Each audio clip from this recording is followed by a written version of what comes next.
古代很重视这个百善孝为先，万恶淫为首。现在人法律观念和一般的伦常道德，他不讲这个，一般老师也不认为是万恶淫为首。那怎么解释？不知道怎么解释，怎么教都不会教。法律规定，这个两性关系若是犯了这个所谓的不正常的关系，是告诉乃论，包括强暴罪，那时候也是告诉了，现在修法要改，这问题很严重哦，而且是我们等于是犯了这个邪淫的罪，佛法这样的邪淫，侵害到这个别人的身体，妨碍人家的家庭，1年以下有期徒刑，还可以庭外和解，你说怎么办？没有吓阻力量啊！你要看他们古代，民国20几年、10几年那个县长还可以有司法行政权还可以审判的时候那时候的民法还没有修改那时候处罚的非常严重，跟以前一样。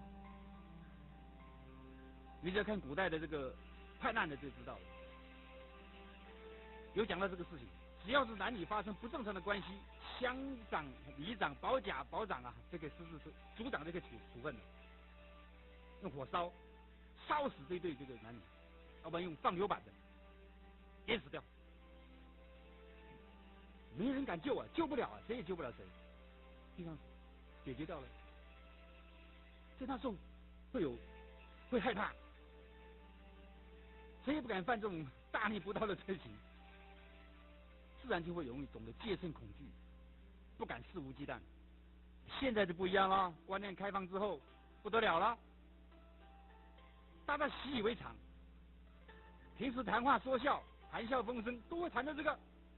你看现在那个主持人节目的秀里面访问这个歌星、影视歌星，都在讲黄色笑话，都在言语表示自己很有机智很有这个风流很棒。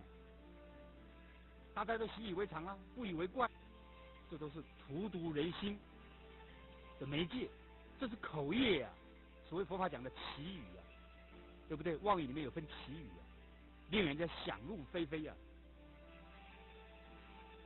你说我们怎么办？电视能看吗？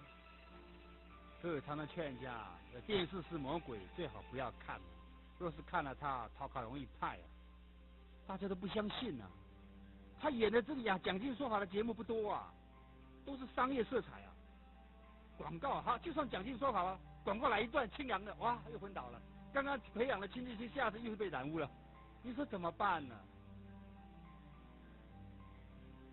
如果我们再不遵守这个圣贤的教诲，不听圣贤的教化，我们真是受害而不自知命短了，生病了都不知道为什么生病，为什么短命，你说怎么办？所以《太上感应篇》有一句话叫“见他色美，起心思之”。你看感应篇有1000多字，他讲到男女关系是讲这一句重点的是重点当然还有吮指堕胎行多隐僻淫欲过度这些不多，最主要是见他色美，起心思之这句话，它的甚深含义这个见色起心是人一生受病的关键所在。你看这个见的眼睛这个乱七八糟。为什么严严的师父讲，第一个是非礼勿视不能看的不要看一看了就开始起心动念马上就被记过，还不能申诉，真的是这样。因为大家不了解，这一定要了解自己对佛法是觉悟之学，让我们了解自己，还了解我们的生存的环境，要不然这个题目要讲，大家不会怕。你不先认识自己，身体发肤受之父母，不敢毁伤，孝之始也。你不了解这种大道理，你认为这是唱高调，糟糕了，那不要再讲了。如果你真正的了解，你就知道曾子是孔子的这个贤人嘛那时候里面是个很高明的一个贤人，可以说圣人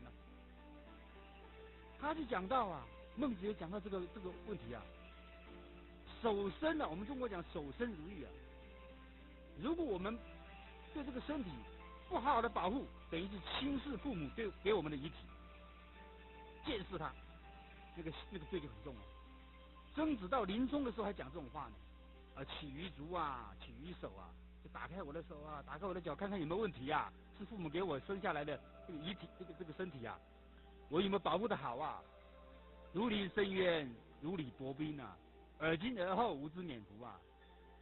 到了最后关头，曾子还很重视他的身体有没有父母给他的这个遗体有没有破坏掉，这么的谨慎戒惧。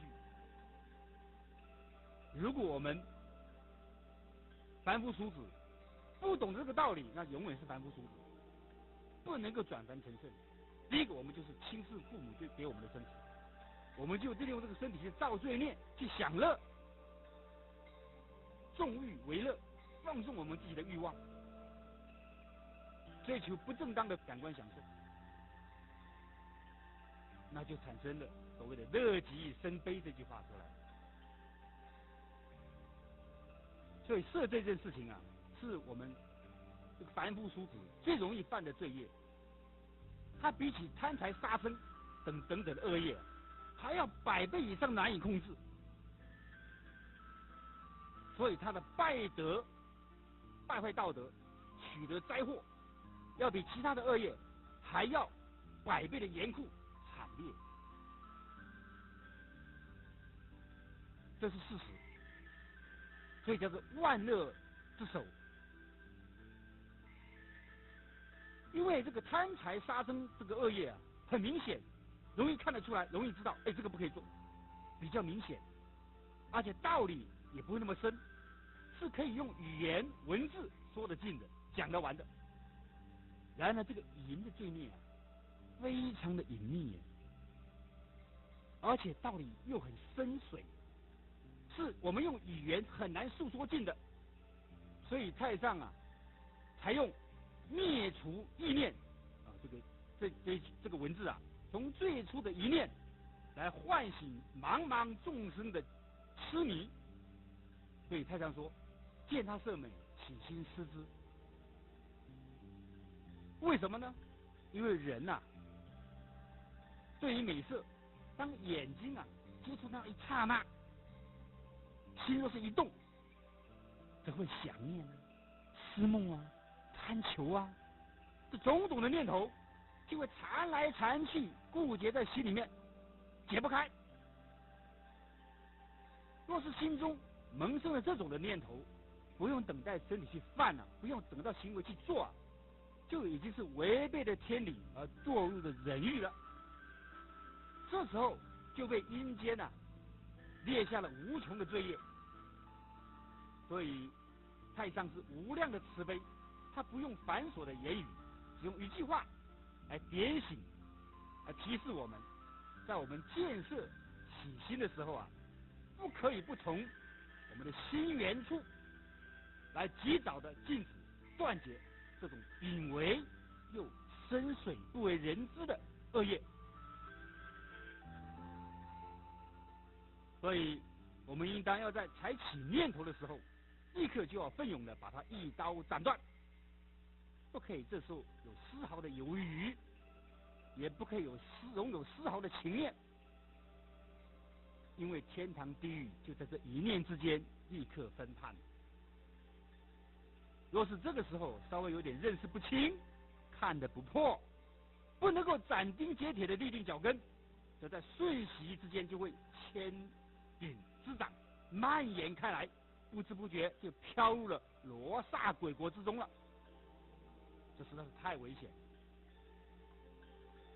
所以太上说这句话的用意是，实在是博大精深，而且用心良苦，但是凡夫俗子很难体会里面的意旨，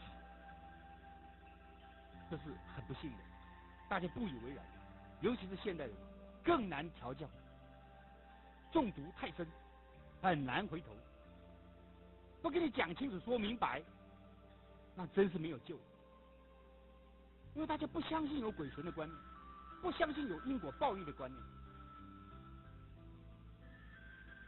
那就跟着感觉走，只要我喜欢，什么都可以，肆无忌惮，大开肆无忌惮之门，那怎么得了？这天下大乱了。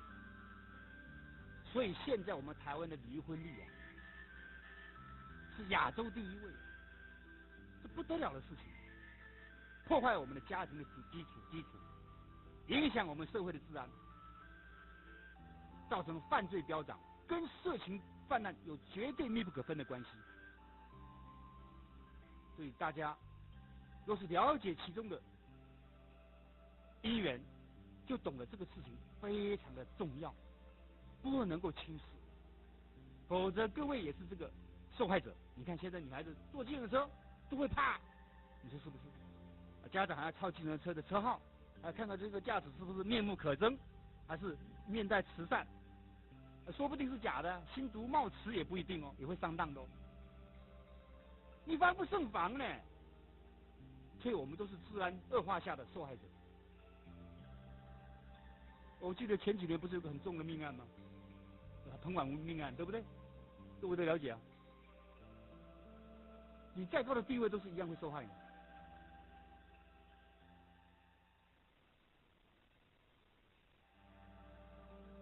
所以大家一定要深信因果，要懂得这个鬼神祭淫的道理。各位有没有听过？鬼神祭淫，你没有听过吧？这是一句成语啊。鬼神很讨厌这些东西的。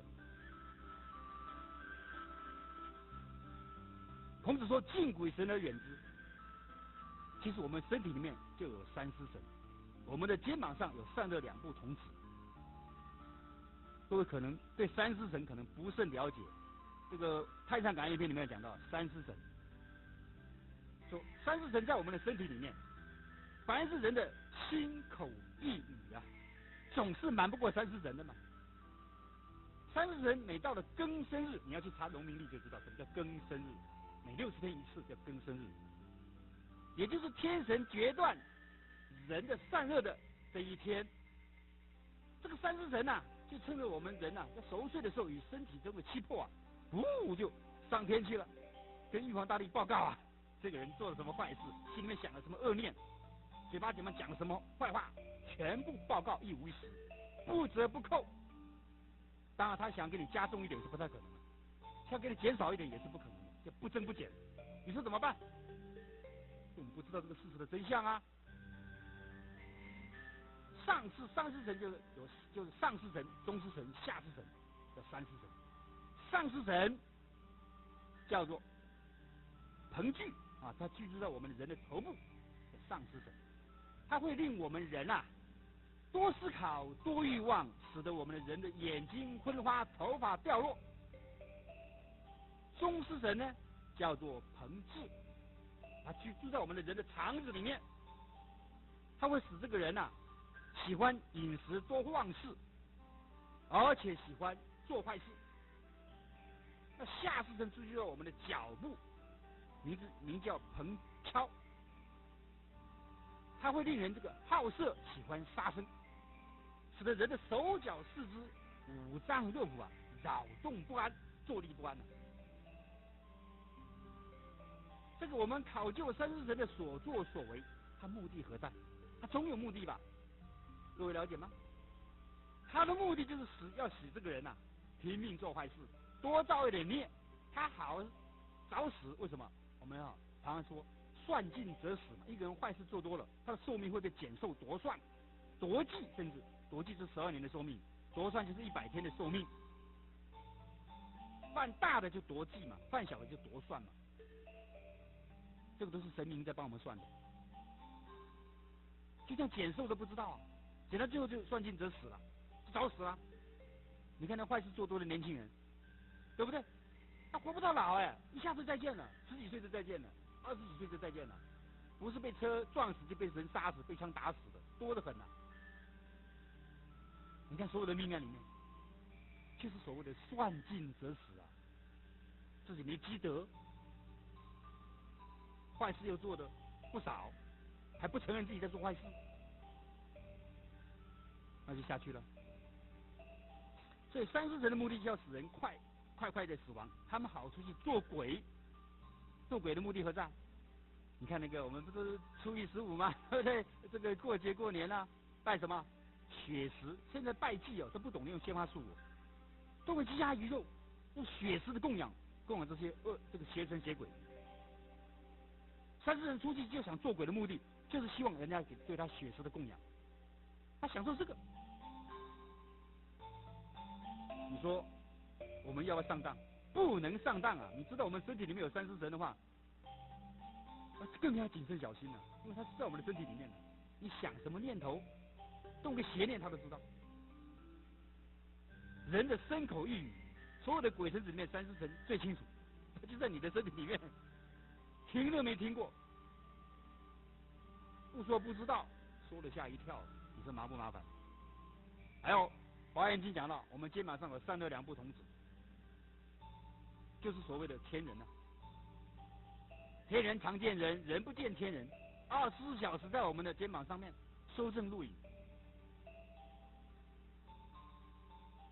我们看到警察的收证录影，就不敢做坏事了，对不对？你看那个群众活动里面，这个要丢袖带，看到警察收下来了，录影机架起来就收下来，不敢那么肆无忌惮了，害怕被收证录影了。但是警察的这个设备啊是有限的，还有光线暗的，没有闪光灯，没有探照灯，就很难收证得很清楚，就模模糊糊的。但是这两部天神啊，三恶两不童子啊，清清楚楚、明明白白，包括你做什么梦，他给你记起来。说人啊，只能够自欺啊，不能够欺人的。所以要了解自己啊，不是那么容易的事情。你要对天地鬼神要产生一种敬畏之心的话，自然我们的行为就会收敛，就会有自我约束的力量。否则你光会法律规定，你看法律规定的那么松散，那么轻微，怎么有吓阻力量？没有了，笑贫不笑娼就是这样子的。你看现在最有名的人，社会地位、功成名就的人，过不了这一关呐，最后还是身败名裂呀。虽然他的速度没那么快呀，但是已经够他呛的，够他难堪的了。他本来的福报很大很大，因为这样子而损得很严重很严重。但是他的果报在哪里呢？根据经典讲，果报都在三恶道。目前只是花报，让他的名誉受损，让他的家庭不和，让他的这个官位啊掉下来，这是花报啊，还不是很严重啊。果报是可怕了，等等我会跟你们细说果报的问题。所以各位要了解，原来我们男女关系这么的复杂，就是因为大家对这个道理明白的不够深入。刚刚我只讲了一点点而已，慢慢再给你们娓娓道来。光是医学的观点来看这个问题，医学的观点就好了。我们中医讲的比较清楚，西医可能不承认，但西医也知道过度也不好。人的身体不是金银铜铁打造的，它是血气所形成的啊。这个我们中国人啊，有个医生很有名，叫孙思邈，各位听过没有？唐朝的孙思邈，他讲到人的气血啊，流行啊是有节气，跟着节气是相应的，要不然的话会非常严重的影响了生理健康。为什么呢？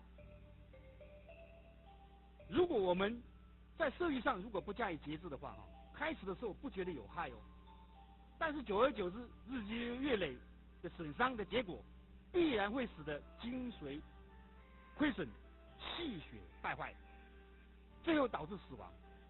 这是中医我们孙思邈孙真人的讲法。中医对这个易经都有研究的，他知道人的气血必须要每6天才能够走完身体的6处经脉，那必须经过7天经脉尽通之后，得到疏解，气血才能够完成通行1周。因此夫妻之间的每一次行房之后啊，易经的气血就会受到损伤，必须要等到7日周行到此经的时候才能够复原。所以易经说7日一来复，就是这个道理，就是人要经过7日的休养的意思。但是很多人还没有到了7日，便又重新犯的这个忌讳，导致一伤再伤，因此而百病丛生啊。所以特别立下这个限制，你作为这个节欲保身的基础。但是这个7日是一种是对20岁的人讲哦，年轻的人讲哦。30岁以上的人不是7天哦，是14天哦。40岁以上的人是1个月哦。50岁以上的人是1个半月，50岁以上的1个半月，60岁以上的是戒绝了，不能再有。但是现在医生讲法不一样，他认为是没关系，这个误导众生哦。如果你懂得这个洁身保育的话，你根本不会上医院的。你精神一定是矍铄，气色一定是光滑，脸色一定非常的红润好看。所以当时有个做官的，古代有个贾似道是个奸臣，南宋那个奸臣啊，贾似道，他里面有个童谣，90几岁，声如洪钟，健步如飞。他也想健康长寿啊，但是他们3妻4妾嘛，古代精神都不太好，身体都很虚弱，40、50岁就出现衰相老相出来了。他就很羡慕那个大臣，哎呀，他童谣，你有什么秘诀啊？告诉我好不好？他就说，哎，没什么秘诀啊，我只是吃了40、50年的独睡丸呐。什么叫独睡丸？各位了解吧？自己一个人睡觉，自己一个人睡觉，各位就懂啊，是戒绝了这个方面的因缘了嘛。所以这个老彭啊，就彭祖啊，我们知道彭祖啊，他活了800岁啊，这历史上传说活了800岁。他讲过一句话：上是一床，中是一被，不要百科，不如独睡。所以我们看到现在的夫妻啊，大部分都同房而且又同被同床，这个都不太好，对身体健康都不见得好。表面上是感情和睦，其实感情真的和睦吗？不见得哦。所以各位不了解啊，就容易犯啊，就对身体的健康就影响啊，就容易流产啊，这是就是不知道犯了忌讳哦。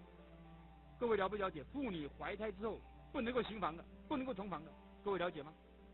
同房一次，伤胎一次，胎子中毒了一次，胎气就动了一次，各位知道吗？各位可能不知道。西医不认为，西医认为在7周以后，或者是到6、7个月以前还可以，这都不可以的。是小孩生下来，是儿童的这个疾病的健康啊很严重。就有气喘啊，什么肺啊，这是水肿啊，一大堆的惊风什么都来。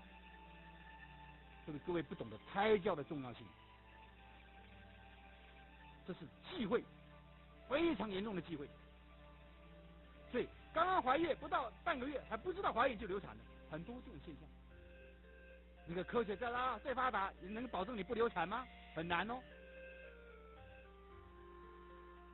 这都是夫妻年轻人不懂的这个忌讳，犯了而不知道。我说这种道理，这是我们古代圣人的智慧告诉我们的。但是我们现在的中国人，说实在的，没有民族自信心，不了解我们中国祖先的智慧，认为西方的智慧最高。其实西方是聪明，是他们科技发达，他们医学也发达，没有错。但是真正要死的病，他医不了。癌症就是一个例子，对不对？真正要命的是药医不死病，佛度有缘人，各位都听过。真正到阎罗王那里报道的，医生没有办法。你看那个医院里面，医生、护士常常看到鬼哦，在大医院里面都是鬼。只要是晚上，他们常常巡班临房，这个检查病房病人，只要看到医院这个病房的门口，这个病人的住的病房门口出现了黑无常、白无常，所谓的黑脸白脸的，医生、护士看到了，他们心里有数了，不出3天，这个病人就死掉，怎么救也救不回来。这药医不死病，生死有命，确实如此。如何才能够健康长寿？哪那么简单呢？所以各位现在你看现在人长寿不健康，老人痴呆症、中风，对不对？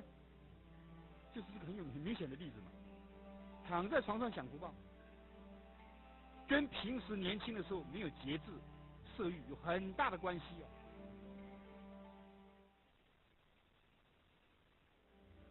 很多人不了解其中的厉害。你看“色”字这个字怎么写的？“色”字头上一把刀啊，“色”字头上已露杀机啊，没有是个杀自己的身体啊。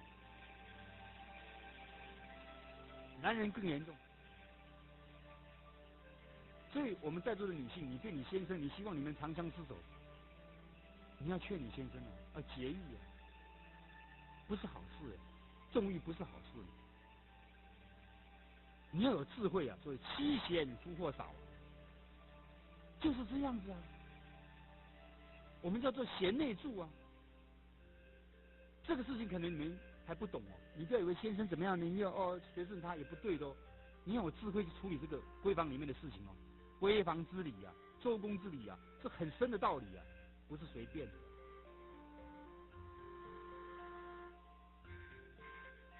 所以夫妻里面还有很多境界，各位有没有听过？我刚刚讲过鬼神祭淫哦，你没有看过农民历？这是什么神明的诞辰？这是什么菩萨的诞辰？一大堆哦。你只要看寿康宝鉴就知道了，一个月就5、6天没有冲突，你看20几天都有问题。你们有没有想过这个问题？我看从来没有想过，没有想过就会出状况。来的孩子不见得好，跟你讨债报酬的多。怀了之孕的时候，各方面的因缘都会产生业障、欠钱，会产生生事业或者是这个命运的挫折，都有功名的折损、福报的减损、财产的损失，跟这个都有关系哦。它是遭到水灾、火灾都有问题哦。你看《寿康宝鉴》上写的很清楚，我们因此而编了一本叫《如何面对两性关系》这种小册子，就是把这个感应篇和《寿康宝鉴》汇整，跟这个小册子大家看得比较清楚、明白、简单、扼要，拿回去参考。书上带的不多哦，给你们参考一下。真的是这样子哦，有的很严重哦，甚至是夺计，轻的就是生病，要不然减算，减少寿命，跟这个夫妻之间不懂得这个道理的有关系哦。还有生子不备，多有凶灾，你生下的孩子，说实在的，五官不全啊，所谓残障啊，跟父母不懂得这个道理都有关系的哦。你说怎么办？所以我们现在只知道结果很可怕，但是却不知道造的因呢更可怕。所以菩萨为因，凡夫为果。那有的人说，这个生下残障人怎么办呢？就问师父，你看净空老法师怎么答复的？他说，有的这个信徒是说，这个超度婴灵，所谓堕胎，有没有效果啊？然后问这个老法师，老法师说没效。你以为超度就没事了吗？那个同事那个也有就说，那万一这小孩子生下来是个残障，那不是很痛苦吗？不如就叫他不生嘛。法师就说了，我们要晓得啊，生一个小孩子残障那是来讨债的，你欠他的债还不让他来讨，还要杀他一条命。换句话说，你过去欠他的债，现在再加上命债，以后就更不得了了。现在科学家只看到眼前的这一段，不知道后世的因果。要知道因果通三世，这决定是大罪。那莲友说没有，这小孩子还没有成型，只怀了1、2个星期嘛。法师是说不行，神是一投胎他就来了，成不成型没有关系，他一投胎他就找上你，他跟你过去是有瓜葛，所谓报恩报怨讨债还债。如果他是来报恩的，你把他杀害，这就是恩将仇报，以后就变成仇人喽。明明他是孝子贤孙来报恩的，你杀害了他，他就变成仇人了，变成冤家了，这还得了啊？这不得了了！就不要以为做了一点功德，花了几个钱，安个牌位就能够超度，没有这种事，那是骗自己，安慰自己，决定不是事实。这是老法师讲的，这个各位要了解，非常的严重啊！大家喜欢拜文昌帝君，你考记到了，文昌帝君怎么讲呢？文昌帝君在民间很流行啊，日本都知道。这儿女不孝父母啊，自然会有天律来责罚诸路。儿女无罪，而父母却把儿女给杀了，这就是等于杀了天下的人民。而且父母欲杀儿女，为什么不自己节制自己的欲望呢？所以做人家的父母竟然敢杀人而不顾天理，今世像这种人实在是很多很多了。所以文昌帝君说，他看在以丰都鬼城中受罪的人啊，有很多都是犯了这个罪的哦。因此期盼世人啊，要积极的反省觉悟，不要使自己加速的遭到天谴。这是文昌帝君对我们的教诲。我们一天到晚这个求神啊、拜神明啊、求保佑啊，很多这个世间的信仰都这样子嘛，结果反而出事了。不是文昌帝君不灵啊，你没有依教奉行啊，所以不感应。以前啊，还有一个故事，郭印这个人啊，他的女儿叫郭颖凤，有一天啊，就被两个小鬼啊追出他的魂魄，遍历了18个地狱。他看到最后一个地狱，有位冥王啊坐在殿上，大殿下面有数百名妇人哦，依序的在那排列，而且每一个人都有小孩，抱着他们的大腿、两腿啊，抱着他们的脚啊，在哭泣嚎叫，叫什么？还我命来，还我命来！跟着妈妈在喊啊。这些妇人有的是因为女儿生多了，就把女婴给溺死了。以前有这个风俗，很不好的风俗，重男轻女嘛。有的是因为家里面穷，生了孩子养不起就杀掉了。有的是因为妻子妒忌妾，这个妾就是小太太嘛有身孕了，把妾腹中的孩子打掉。大太太有权威啊，就整这个小太太。有的是因为怀了私胎，男女之间呢没有结婚就怀了私胎，就把胎给毒死。有的是因为争执打斗，怀了孕没有胎教还打架，你看怎么办？还斗气不顾命，触动了胎气而使胎儿流产。有的是因为讨厌小孩子啼哭，殴打或丢摔孩子。有的父母真的，有的母亲真的个性比较凶悍，她很讨厌孩子啼哭，甚至就是不小心把孩子弄死。有的是因为照顾孩子不谨慎，而使孩子死于非命。我们以前邻居就有这种事情，喂奶睡着了就把孩子给噎死了，有这种事情，我们村上就有发生过。所以这是妇人做妈妈的不仔细，使小孩子死于非命，都有罪过的。所以冥王都一一的加以诘问审讯，每位妇人的身上都带上了枷锁，而且都是面容憔悴，身体瘦弱，看起来都十分的可怜。这郭颖凤看到这种情形他返回阳间之后，就把他所知所闻告诉他的父亲。郭印就把这件事情写在天宁寺的墙壁上面，以警惕世人。这个往往会有这种印证的事情借机教化众人。刚刚我有讲到堕胎的问题，一定有医生帮忙，要不然是自己用药。以前就是自己用药，也有用靠医生的下药。以前中医也有这个药，现在西医科技更昌明了，更容易更方便哦。你看医生的个案，所以我们看到刑案里面，我发觉警察里面发觉那医生被绑架勒赎大部分都是妇产科医生，你有没有发现？有没有发现这个事实？所以世间处处是学问，就看你心专不专了。你只要稍微用一点心，就知道里面因果在哪里。照理说，妇产科医生功德最大，接生上天有好生之德。但是现在很多医生妇产科医生他为了赚这个堕胎的钱，就昧着良心，扮上婴儿的杀手，都是赚血腥钱，很容易得到精神耗弱，很容易来麻醉自己，很容易产生精神空虚，甚至精神关联症，甚至产生意外事故、车祸，在这个淹死，或者是反正横死了。这是真的不是假的。新闻报道，你只要稍微注意一下，你会发现里面很大的学问，不是一笔带过。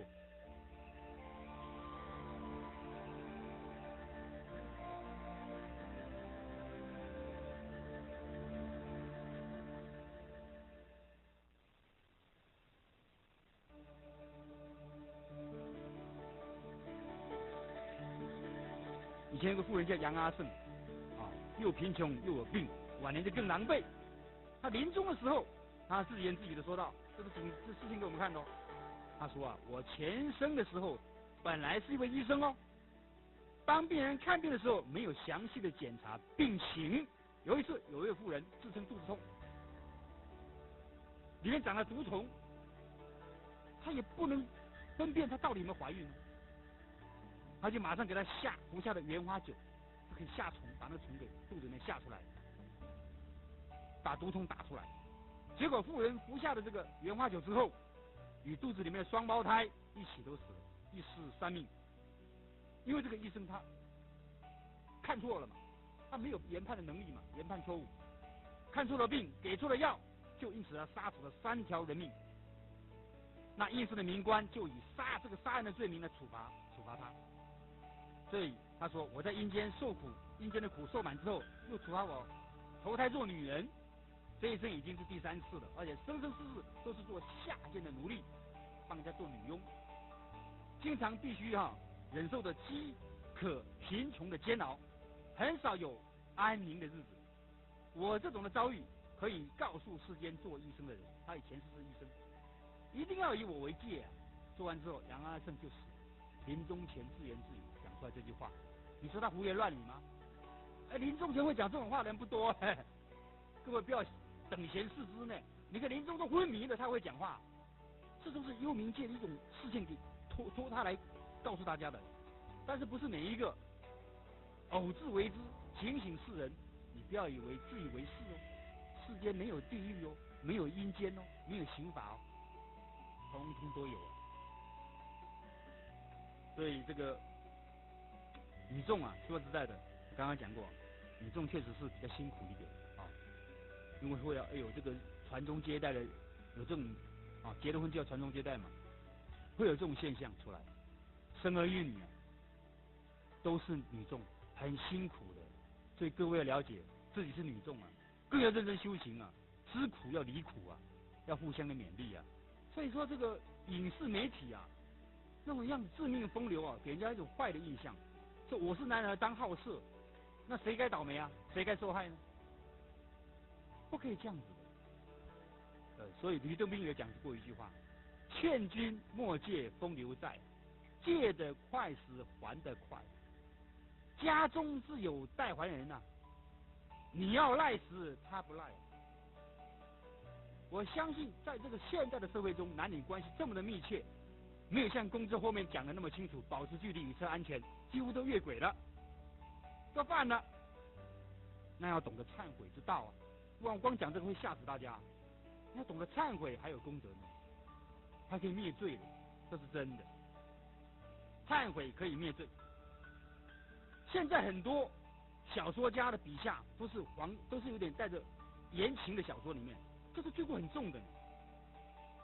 以前有个公案，你看我们《水浒传》的作者施耐庵，他写的《水浒传》是毁淫毁盗，极尽之能事，太会描绘了。所以他死了之后很难过。他死了之后，他子孙3代都是 A 告，都是哑巴，历史上都有记载。那《西厢记》是我们中国的小说很有名的小说，里面就讲到《西厢记》的情节都是男女私奔幽会的情节。所以《西厢记》的作者王师傅啊，他怎么死的？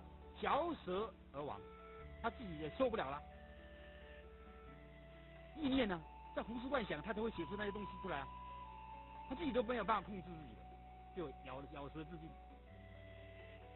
还有另外一个原为是崔莺莺，这个《会真记》的作者叫做元稹啊，也是很有名的诗人。所以自古诗人多妄想，没有事就乱想啊，写出那些这个艳词来，验诗验词来迷惑众生，颠倒众生，这个罪很重哦。宋朝个大诗人叫黄庭坚，就是这样子。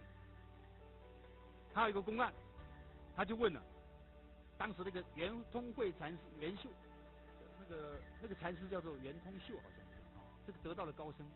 还有一天呢，李博士2个人去拜会这个当时这个得道的高僧，他就问秀禅师说，因为李博士一天到晚画马，就跟叶最白一样画的比他还好。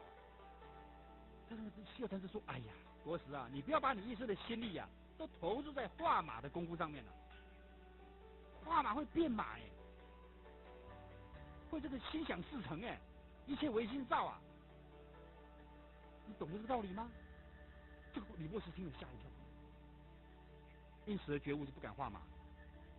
袁通秀这个黄山谷在旁边笑，哎，那李博士画马变马，那我会变什么？他就逗他笑李博士啊，谢团之就很呵斥他一顿。李博士画马变马只是他一个人的事情哦。你写那个言辞小说诗词，野燕的诗词，那让多少天下人受害啊！你可能不知堕马身而已啊，你还堕地狱。哇，吓得黄山谷，以后再也不敢写了。为什么？他知道这个秀禅师是得道的高僧呢，不会乱讲话的，他的境界很高的。所以说，这个现在写小说编剧的所谓的媒体艺术工作者，真是问题啊！这方面的问题，可能他不知道这个公案，没有读过，所以他们拼命的造这个奇语啊，造这个这个情节非常引人入胜的这个言情小说戏曲来让众生啊颠倒迷惑，这个业是很重的，很重的。我们谈到这个，我们古代啊对这方面为什么那么重视啊？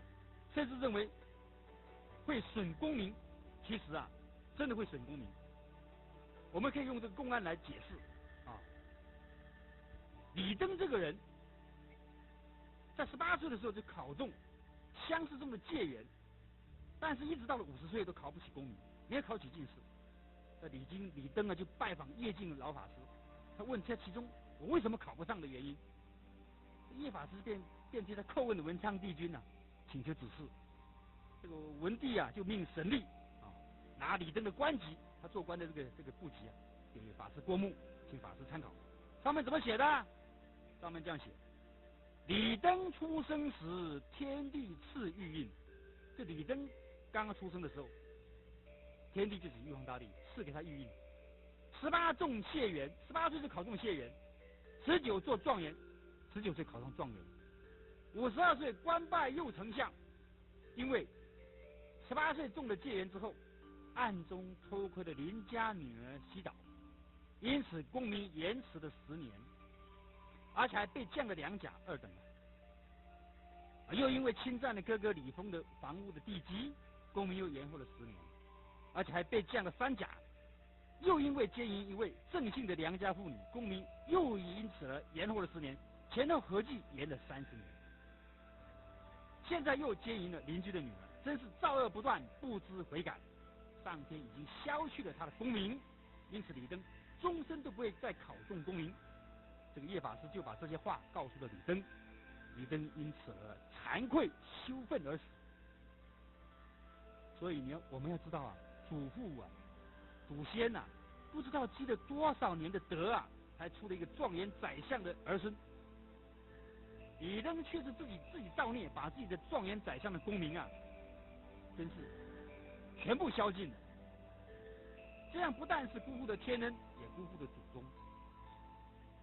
自己把这种男女间的欢乐看作最重要，功名富贵靠一边，根本不当一回事儿，竟然以些微少许的淫恨，丧失了原本自己许许多多的福禄，你说悲不悲哀呢？所以于铁桥先生说啊，就算你是状元宰相的命，也是不难一笔消尽的。这是很有名的公案。所以说，这个犯了这种男女之间不规矩的事情啊，确实会影响我们的福报。大家都怕被损福、折寿、折禄，就要千万注意这种事情。另外呢，犯了之后怎么办？可不可以忏悔？可以忏悔。但是你是明知故犯，那就不行哦，就罪加一等了。就是不知道，以前不知道做错了事情，现在知道了，回头是岸，苦海无边，知道忏悔要改过，一样可以灭罪。所以上天不罪哈，以忏悔的人嘛，有这种话。我们里面讲2个公案来证明这个事情。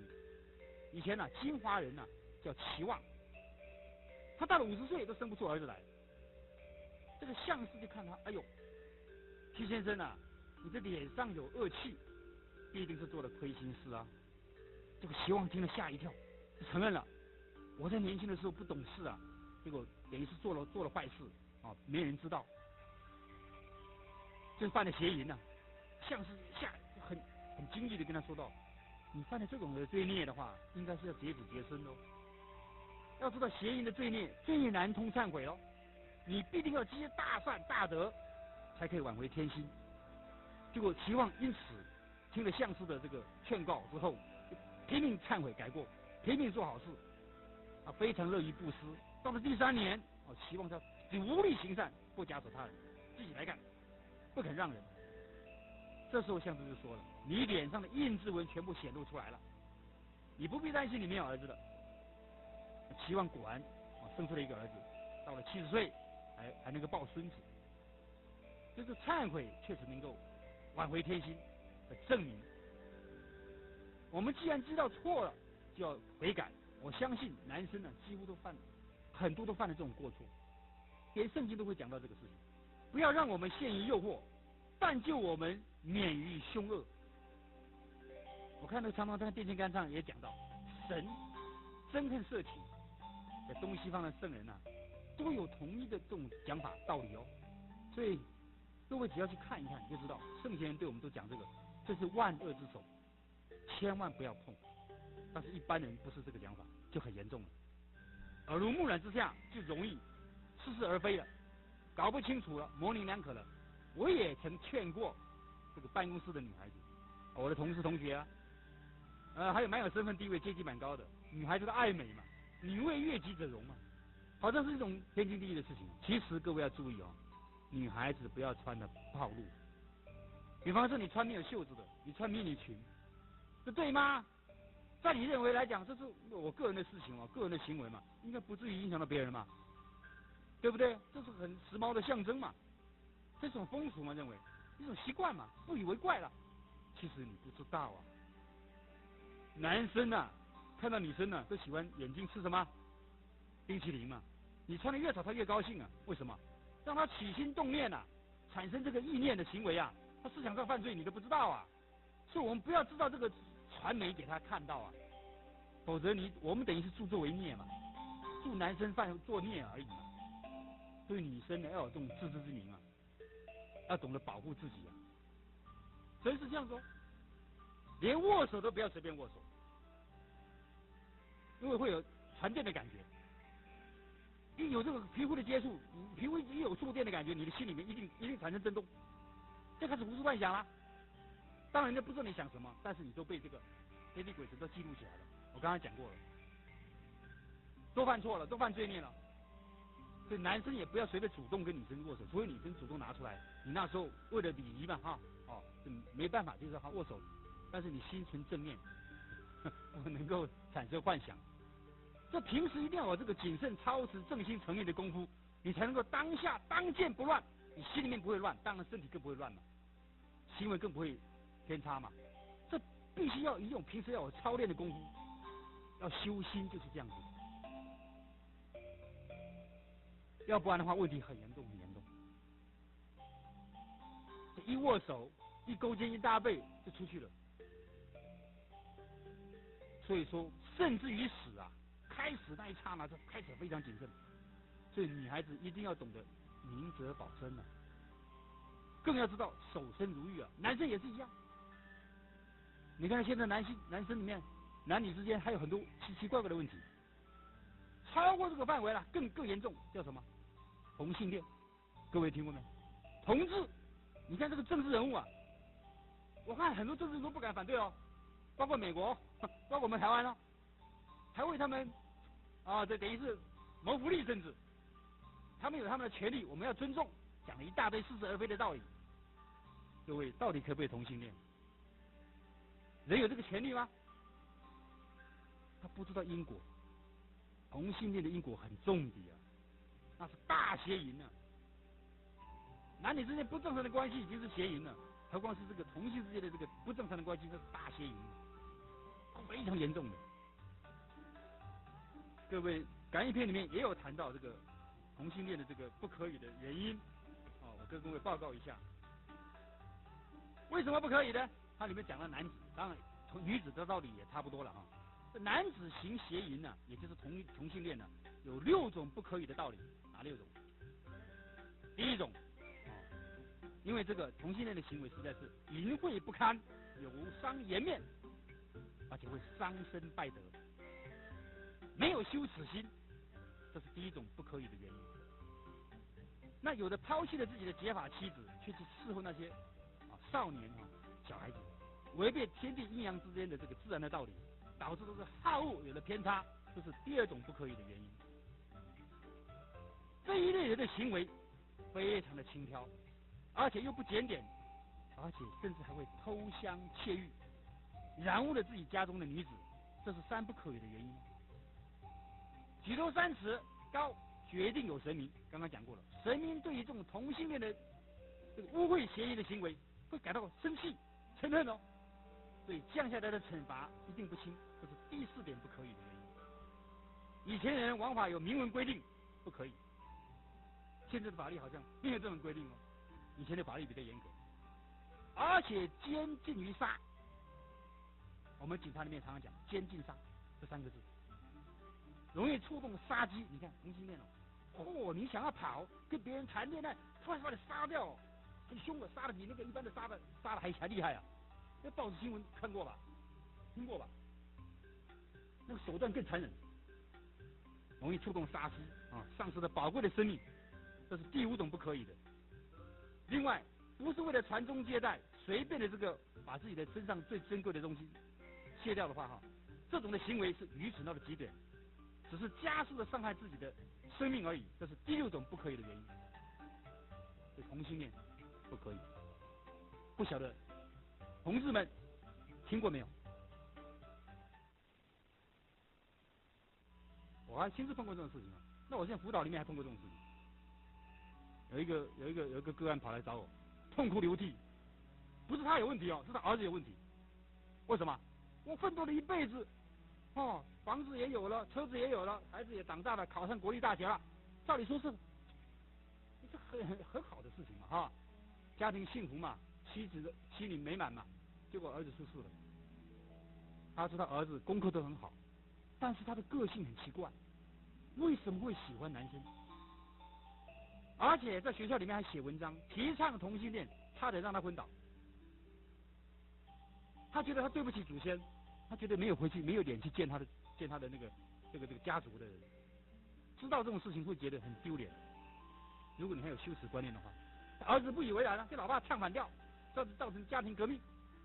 所以说我们教育儿女要懂得事先防微杜渐，你要从小他思想方面能够受你主导的时候，你要认真的去主导他，要给他读经典。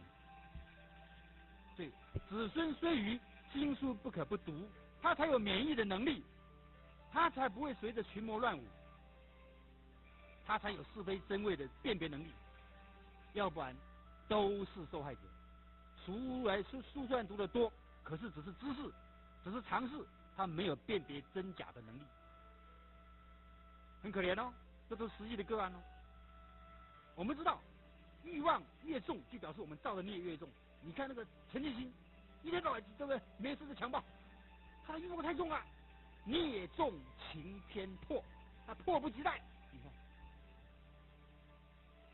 你看那个狗就知道了，巨婴犬嘛，有比巨婴犬贪心何太赫？为什么那么贪心呢？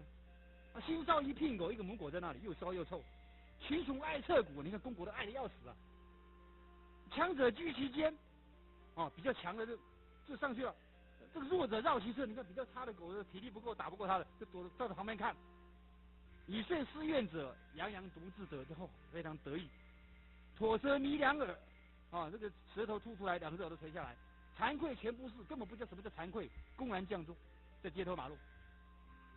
莫有狠心人，大杖殴其疾。有一个人看到很不高兴，你怎么乱来，影响这个观瞻，妨碍风俗，砰一棒打下去。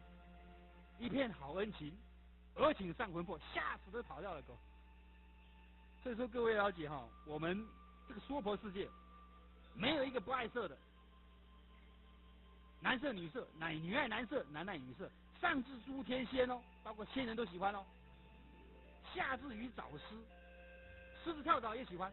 各位你应该知道凡有行事者，皆被业蛊没，都被这个业力埋下去了，都被这个隐喻扶住，就控制住了。但是其中有轻重的差别，不是天渊阁，有天地之间的悬隔，就是刚刚讲的福重欲失衰，孽重情颠簸。有福报的，他这种欲望就开始慢慢的减少。比方说，有这个学问的人，或者是有修持的人，他这个欲望就减少了，他福报大，对不对？他不随便了，他守身如玉啊。那福报差的，做奸犯科的，他就乱七八糟，很随便，放纵情欲。所以佛家希望我们能够先扶住这个烦恼，就把它断掉，就是这道理。尤其是《楞严经》讲的最清楚了，《楞严经》各位听过吧？里面怎么讲呢？若诸世界六道众生，其心不淫，则不随其生死相续。这个所有的世界里面呢，都有六道的这个众生啊，不是我们这个娑婆世界而已啊。如果这个心呢都是没有淫念的话，这就不会六道轮回了，就不会生生死死了，一直持续不断了。所以他说汝修三昧，本出尘劳啊。你这修行人啊，修了三昧的这个功夫定功啊，可以出去跳出这个轮回的，解除这个缠缚的。但是你的修行那个淫心不除啊，尘不可出，你出不去哦，三界你出不去哦。纵有多智禅定现前的话，你若是不断淫，必堕魔道。上品叫魔王，中品叫魔民，下品叫魔女。所以佛经劝我们，智者，你是有智慧的人啊，你要三思啊，仔细想想看啊。这是佛经对我们的开启启发我们这方面的智慧。当然念佛也可以让他扶住。像你看观音菩萨普门品里面有讲到若有众生多于淫欲，常念恭敬观世音菩萨，便得离欲。你常常多念观音菩萨，这关容易破容易扶住容易解除所以劝那个年轻的小孩子就开始要念，等他发育的时候，危险的时刻，他就能够控制他的身体了，就不会被身体的冲动产生行为的冲动。你要爱你的儿女，从小就要灌输他这种观念，要观察自己的身体不干净，要懂得这个念佛要懂得这个道理。但是不需要跟他太强调这个器官怎么样啊，这男女这个什么乱七八糟的事情来讲，不需要。你只要把他的免疫系统增强，他自然可以，他碰到了，他自然能够迎刃而解。不需要我们这一天到晚的强调，你看现在性教育都跟你强调，通通出事。你看祖师印光大师讲过他是很保守的他知道这个厉害医生劝那个打脉的时候，这个妇女这个有病有病的话都不能够有房事不能够行房否则会加重病情各位知不知道？小病会变成大病医不好的很多人不知道，医生也不讲，不明白这个道理所以说他结过婚的才跟他讲，他没结过婚的，医生最好不要讲。讲了让他产生这个念头、幻想、好奇。奇怪，医生怎么跟我讲这个？他根本没谈过恋爱，也不知道这个事情。以前是比较保守了，那现在几乎都知道了，你说怎么办呢？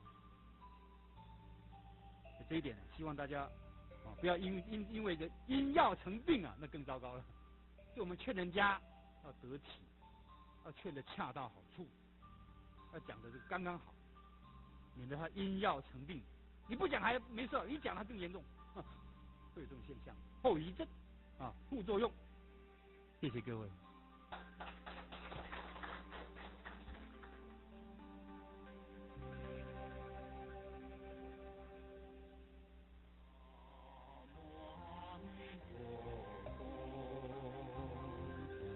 最后提供一个方法给各位听众。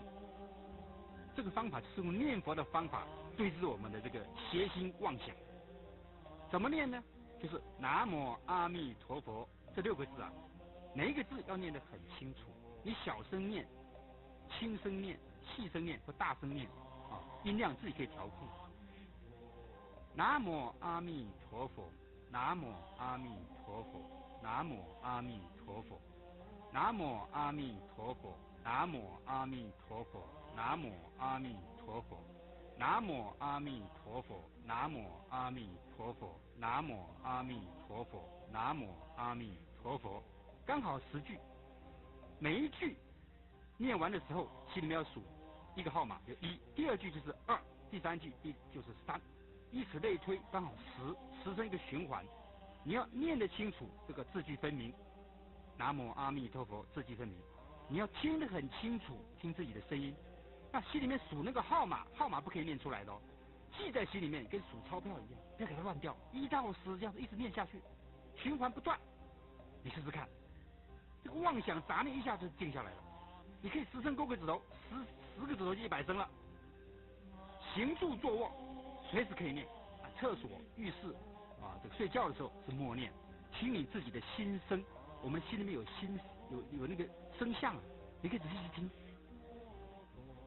这个佛号是不能离开心的，所谓佛不离心这样我们的心自然就会被这个佛号转得清清净净。所谓佛号投于乱心乱心不得不佛，决定得到大好处。将来等到我们这一期生命报尽的时候，决定往生极乐世界。今天供养各位这个重要的念佛方法，希望大家认真的去做。谢谢各位，阿弥陀佛。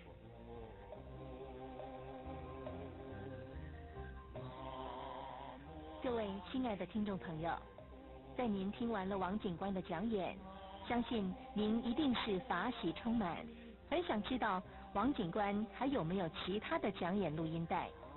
现在特别向您说明，王警官的通俗讲演录音带有《绝了谁是我》、心理辅导经验谈、改造命运救世界、生命能量的释放、自我成长改造命运、关怀青少年心理、话说从头说起、预防青少年犯罪根本解决之道、怎样获得真实福报、从了凡入净土、生命尽头的省思等等，都很受到听众们的欢迎。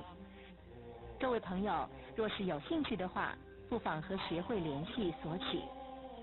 在此祝福您福慧增长，平安吉祥，阿弥陀佛。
他们告诉更多的报告这些不是要你们真的去把每件事情把它报告啊，不是这个样子啊。我们只要告诉学生，有这个法律的规定，我当老师的我有这个权限。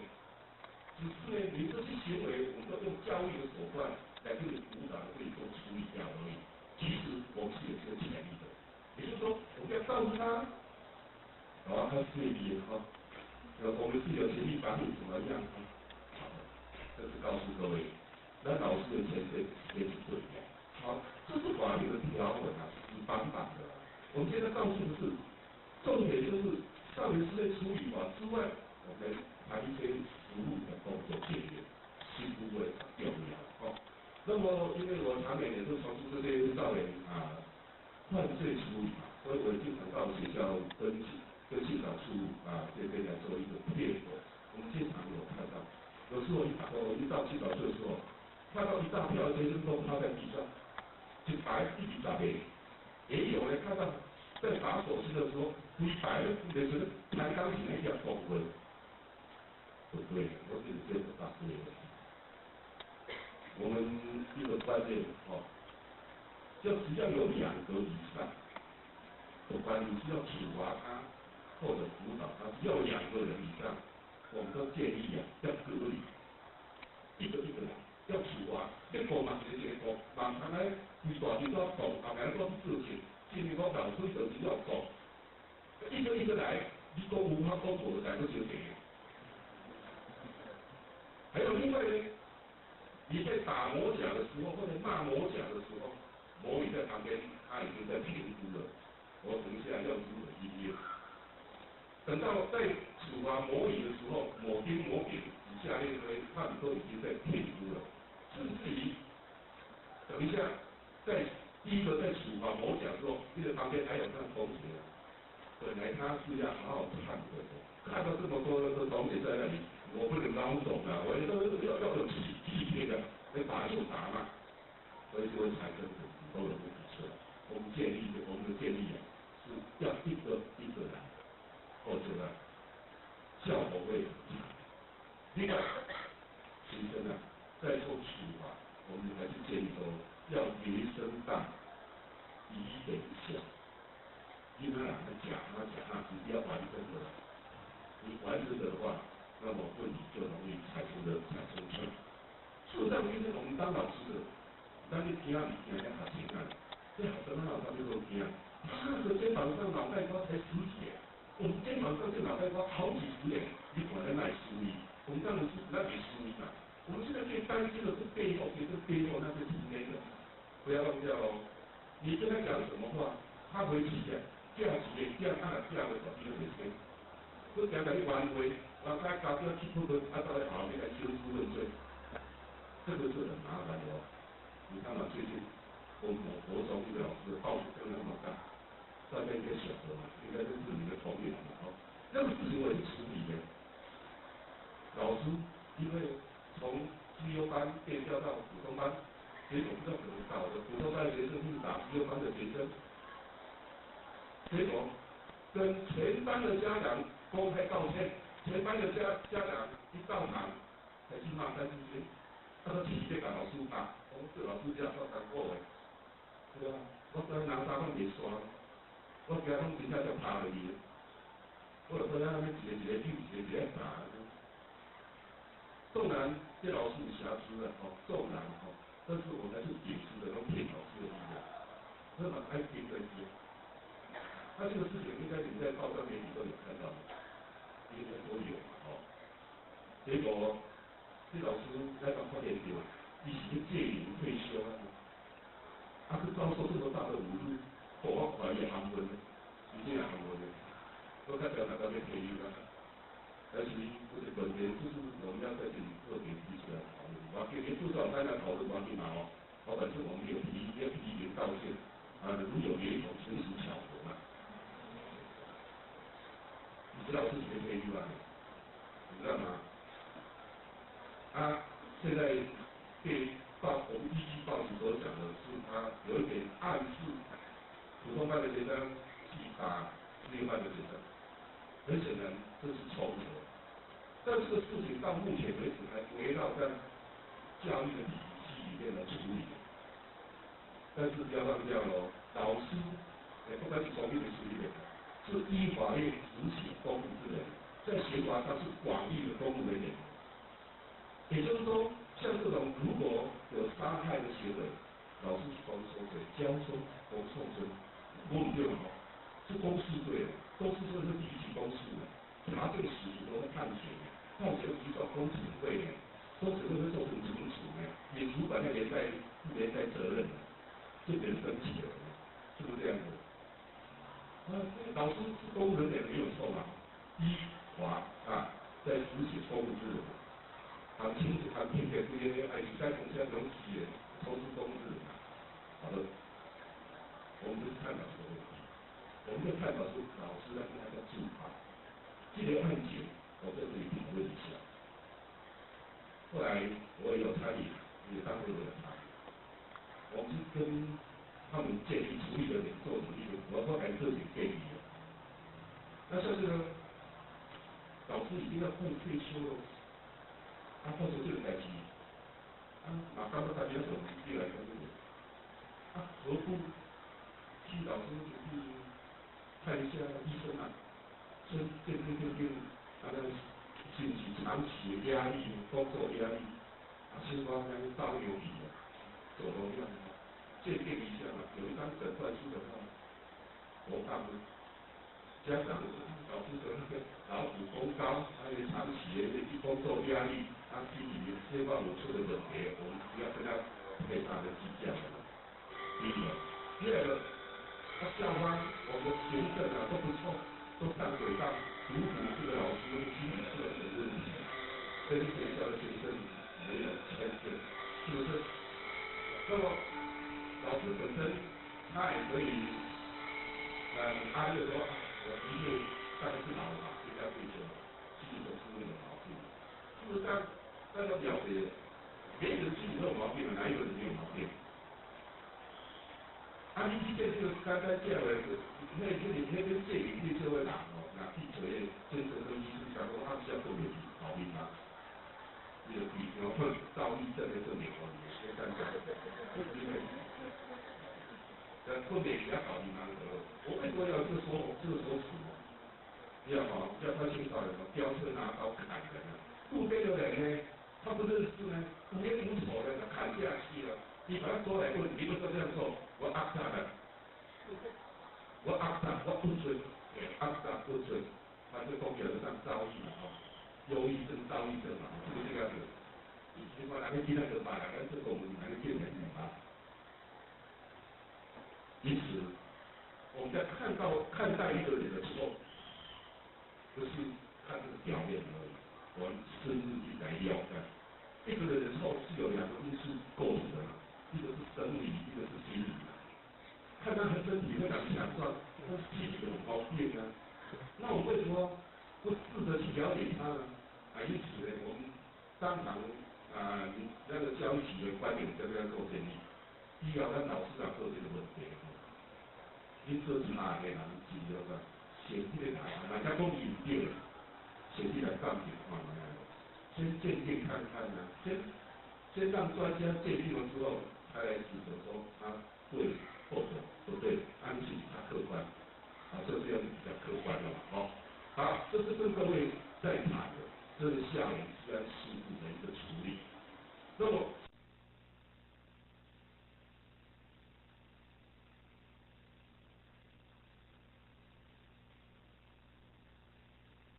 那么，事实上，校园治安事故有可能绝迹吗？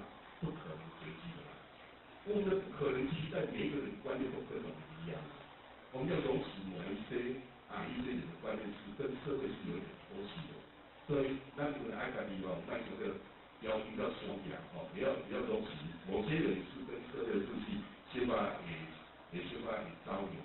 好，刚才已经谈到法律了，我们也讲到一些的实务工作经验。那么，我们最迫切恐怕要了解是，一定才能来行的，或者才能做理财啊。伊就已经书，你问下我给我问，老年时代才教念书嘛，我问下，我看我们老师在做这些，有没有偷隔壁那个同学的漫画？咱问个出来，你结果，我迄阵也无小啥，是人头壳比电脑。对，这个头壳比电脑，那个口气不一样，你知道，好个差不多呢，效果差很大。因为你唔知道这这个什么啊？而实际上我按你直接讲到我们以前要提一提，我们要这样问啊。那么我们刚才谈到这个是服务的丰收经验啊，但是陈总刚才所提到的，安平服务一个专长嘛，一个专业嘛，对吧？你讲大的就这样来解说，你给他来一种讲嘛，讲不起啊，我感觉透过实务啊，请来做，啊，家己来对啊，安尼去学习来，啊，无要安怎去办啊，我办啊嘛，无简单吼，但是办案啊，跟刚好在。跟你们在问学生的错误的行为一样，你们千万不要用询问来代替调查，也就是调查为主，询问为主。啊，你听到有误错误行为，你要先问他的同学，家庭访问，综合了解了后，再来甲问，你问，你心中有条件有理，我你讲我都有理。你就是你了解了，然后你再问，他就比较不敢否认，而且效果会很好。千万不要说在办公室话叫来问，伊来行到你办公室的时阵，伊有嘢头都看过，他如果要掩饰，你按照你串讲，用到你研究过来，你再来互你问，安尼你都唔是人问得出来，你来去调查才了解。把它挖出来，然后再来问，再重一次，就是你千万啊，不要用询问来代替调查，而是调查为主，询问为主。不然你来了解了后，再来问。刚才有提到说，警察，我这边在做警察开话，我话警察嘛是有啦，警察是讲个是包括安靠的其实这个滚啊，我大家学着咧滚啊吼。你若较知影这犯罪者爱的习性，所以人们讲那个挂牌罗马，其实不是这样子啊。现在查案在针对这些非法的人，咱一定要发展这个那个野模式。现在我们比较查案比较看重的就是通联记录嘛，电话的通联记录。那么将来我们学校如果也面临到学生，比方说逃学、逃资啊，这样说去找，或者搞过出来较好呢，我这里巴是说是一个也找的。我讲了，他讲要找你家己找着，就讲找，你家己就本身家长老师你就那样找啊，免当了就警察。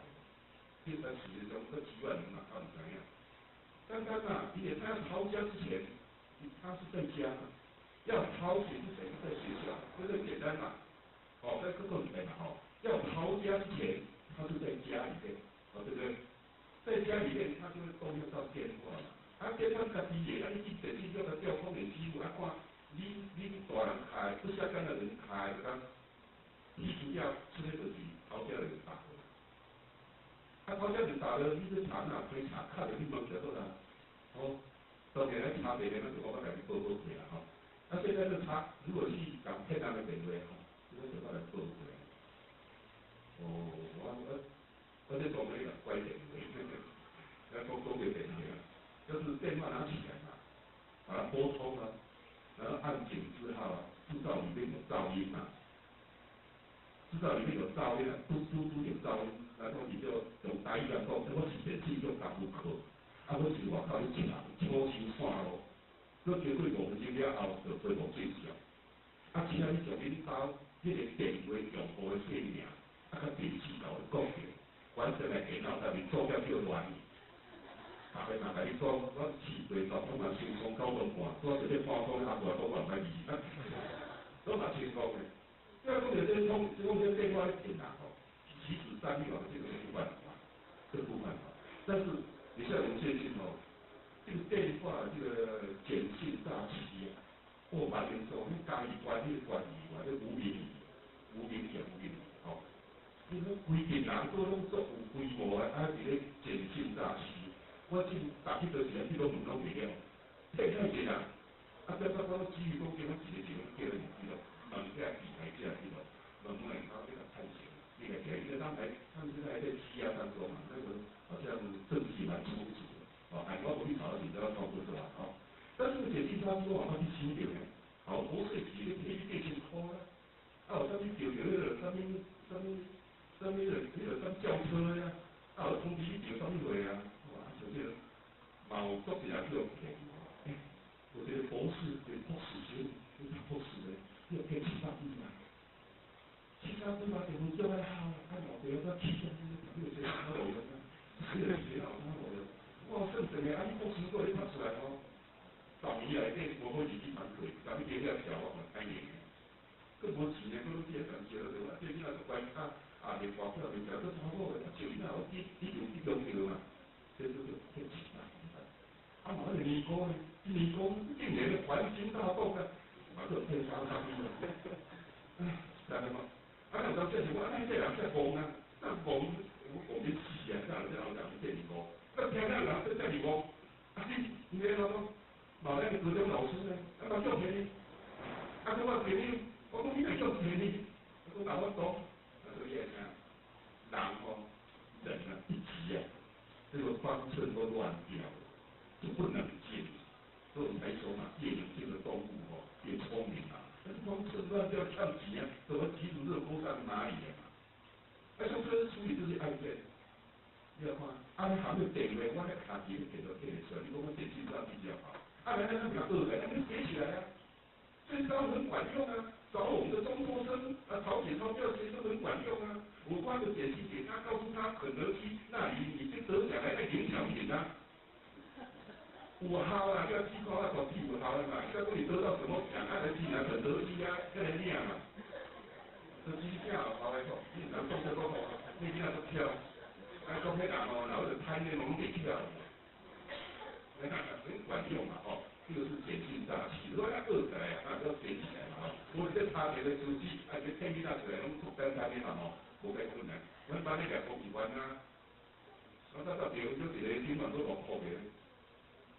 到讲咧比赛也无通知我，伊甲说拢假面去年哦，拢假面去年哦呢，甲讲伊叫当时啊当时来安尼啊，啊叫条出来公务员，我听到没有？这个样子，所以呢，哎想尽办法，我们对于这些学生要修尽办法，哦，好，那我们在对这些学生的时候，应该也要特别留意对我的家长，我刚才有提到，那在囡仔讲的话，吼，囡仔可能那种关话。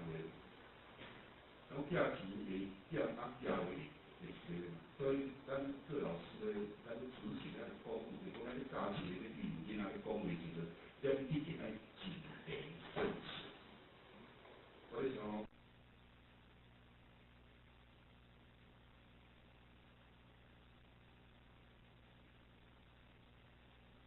所以说，我大概理解国中的老师恐怕是不够小心，是讲伊本理讲叫囡仔阿面啊，应该不是啊，他只是不够小心。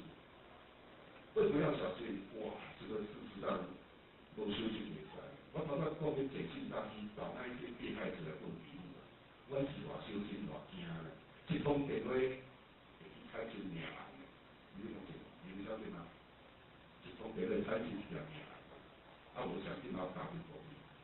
我是叫你查某的，有人当记得清楚。我要打电话通知来问伊落时阵，我偌惊的，我惊叫翁接到电话，来翁接到你看，我这个故事我当时这样咧用电信差去甲借钱啊，啊用骗骗偌济钱，啊这条钱是借你创啥？借你创啥？是摕外口大表呢，书记毋敢讲，啊无伊安尼亏着钱。你看，这个太太会叫人不用来，不来啊，有问题啊。所以每一个代志背后问题拢足多的，都毋是像讲咱无亲戚了解人，你想对伊紧，无遐简单。你看迄个人接到电话，我把电话拍啊，啊，平常时你就讲咧偌，拢偌好拄偌好，啊若家己偷偷去借钱，都叫做骗，就是问题就闹大咯。所以我们这边有同仁啊，你要打一通电话的话，都要经过师门，毋是电话起来再来，你叫上叫上，你讲讲啥物，因为你这个刺激之气会有不同的反应，哦对不对？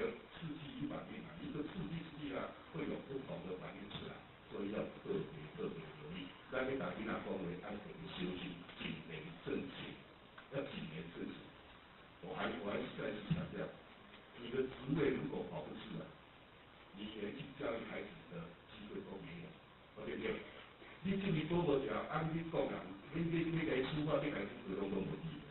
所以囡仔做对的，有了了大人爱对的，家己爱注意，爱谨言慎行，爱遵守相关的法律的规定。尤其手手讲，你目睭千千万万别去出差错，出差错你看不知道叫他狗屁，人讲你踏进去，哇，真正有够浪费吼。好，那我们刚才谈的是一些粗浅的法律的条文一些实务的工作经验那我们陈主刚才所讲的说，经常看到我们也是老公讲的隐形者，隐形者多做一定是多错嘛，但是多错一定吸收很多的经验这才是可贵的好，那么我们如何来看出哪一些学生有哪一些不良的行为？你按照一概就看出来。我是看这路里呢，路里那行的第二个场啊，这路里两个走的呢，我咧附近那讲你会使来讲课我讲这是谁的钱我讲较济个来搞经验其实这是犯罪生活的辨识能力。不要忘记在座诸位。你们天天面对的都是人，你们都在做人的工作，人的教育工作，面对的都是人。这个人到底是好人坏人，你们要这个辨识的能力。你一旦是看出来，看出这人是好人歹人，歹人歹当的。以下跟各位介绍的是犯罪生活辨识的能力，如何来提升？除了实务工作经验之外，我们当然还有一些研整。那么我们在这里分4个阶段来跟各位做一个简单的一个报告。犯罪生活就是犯罪它的第一个步骤就是正常与不正常的对比。第一个步骤，这个地方看起来怪怪，服装不整齐。对，你为什么发现他服装不整齐？因为你的脑海里面有记住服装整齐的学生是长成什么样子，所以他那个服装不整齐的，你马上可以分辨出来。就好像那个伪钞编辑，比人西施摕着拢唔知，迄路边仔阿婆摕着嘛，1000块叫摕2年的伪钞。但是如果在银行的行业，银行的集团，规通咧准备交给你出来，到底还为什么？因为他牢牢记住哪一些钱是正常的，所以我们平常就把正常的都构成要件地方拿出来背，那个不正常，你马上就可以分辨出来，马上就可以分辨出来，就这么简单了，是不是？好，这是第一步它是属于什么不正常？我们的学生。那怪怪安怎是怪东西？到底你是食酒无、食毒无，还是外口有干方性关系无，还是讲厝里有做了啥物问题无？你要怎甲办理出来？这好像很正常，你这个人行踪形迹可疑但是什么可疑？是窃盗呢、强盗呢、掳人勒死呢、绑票呢，还是强奸犯呢？你还这样算分辨出来？我看出来，我在我公司一个新娘，前面一年生活，跑一个跳过来，好，有什么？这样唔好啦。然后我跟同事我们公司开头说咖啡吹，那个是顺便，那公司讲你哪里开？那你在我唔讲，你就做到我们这个地方你顺便开，要唔要？我都在河边查的，是铺路法，按配规。没有错，看得出来那个就是因为我平常将性变态的我就摆在当中，我把它的构成要件记在脑海里面，然后看到性变态的这触动，我那个档案集印出来，是马上核对，印出来。所以你们学生一般的学生逃学逃家的，你来讲记出来这是逃学逃家，这个是专门让他理解他，这我来投讲问题。这个你安怎你就要把它记起来，你这马上可以分辨出来。我们讲到这里，这种是个变动不是守株待兔。当你出现大家一科理，大家一科理是什么物件？你想要变动，我们要主动，就是叫他无当时在当他破坏在当时在喜欢他来，要主动去发现，就是我们提到第三步，主动呢，好，你知道吗？我们巡逻的时候，比方说早上就是菜市场都比较有人辅导人家提着皮包，皮包都没办法皮包飞车抢头掉下，安元抢的在，那个时间就是我们在防止飞车抢头时间。那个时间我们会到市场的旁边走上去那里行，我们去主动发现可疑的人，他有可能是飞车抢头，然后主动去把他找出来。这是主动，这种在学校你要主动啊，学生都什么时候在抽烟啊？都在躲在哪个地方在抽烟，你就去找啊。那学生都干什么？你主动去发现，是主动啊。你有分辨的能力，还有你知道它是属于什么错误，然后你都主动去找。你先把这个吹起来，两个都借你的对吗？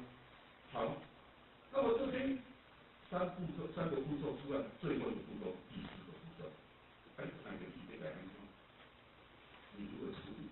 那这个处理这个节点，你像你去处理好的这个 I 子弹，要如何善后？两个善良，两个都来处理，两个处理到成功。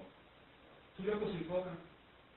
我在你参加新东国中民众的第一条，也可以运动大会，校庆运动会。我是有闲啊，到时啊，我讲不会在变在讲啊。我都在去中正路也大家讲这个怪风气哦。你大陆的风气，以前我就看一群人，伊拢看一啲风景。我直觉他面积那两餐我的这个被就是，我家族哪里看去秋鬼，哥也呢那个邓丽华小儿科，具有遭受到蒙面歹徒给抢夺啊。那听伊知道，邓丽华伊师傅有够勇敢的，就偏偏啊，他学师傅上后边养猫养狗，甲讲倒来地，伊都变个走，去甲讲，哎呦，我做看甲现场，当场逮捕，伊讲倒来地，我当场逮捕。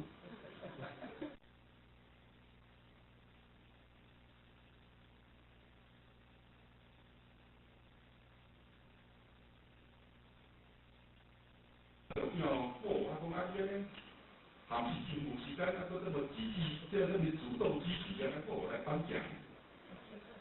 我叫我来去报告讲啊，你是安怎了解的？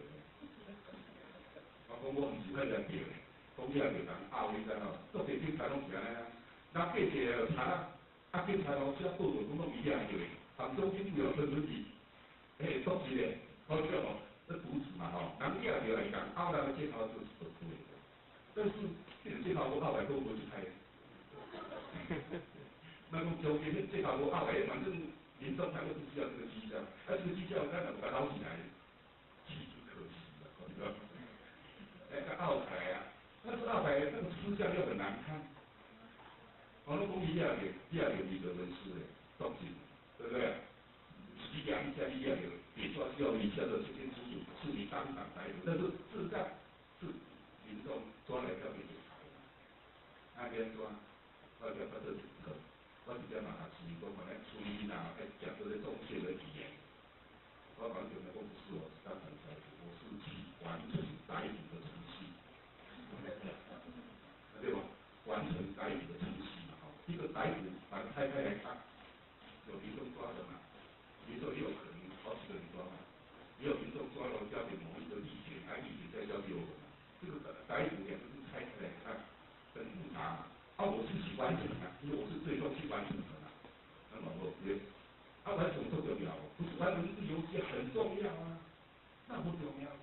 你看邓丽华，他共车在地，你讲咱这个歹徒，咱故意哦，带回办公室，因为歹徒是出于距离不到50公尺的离奇啊，这以前还是他的客户啊，替他求审的呀。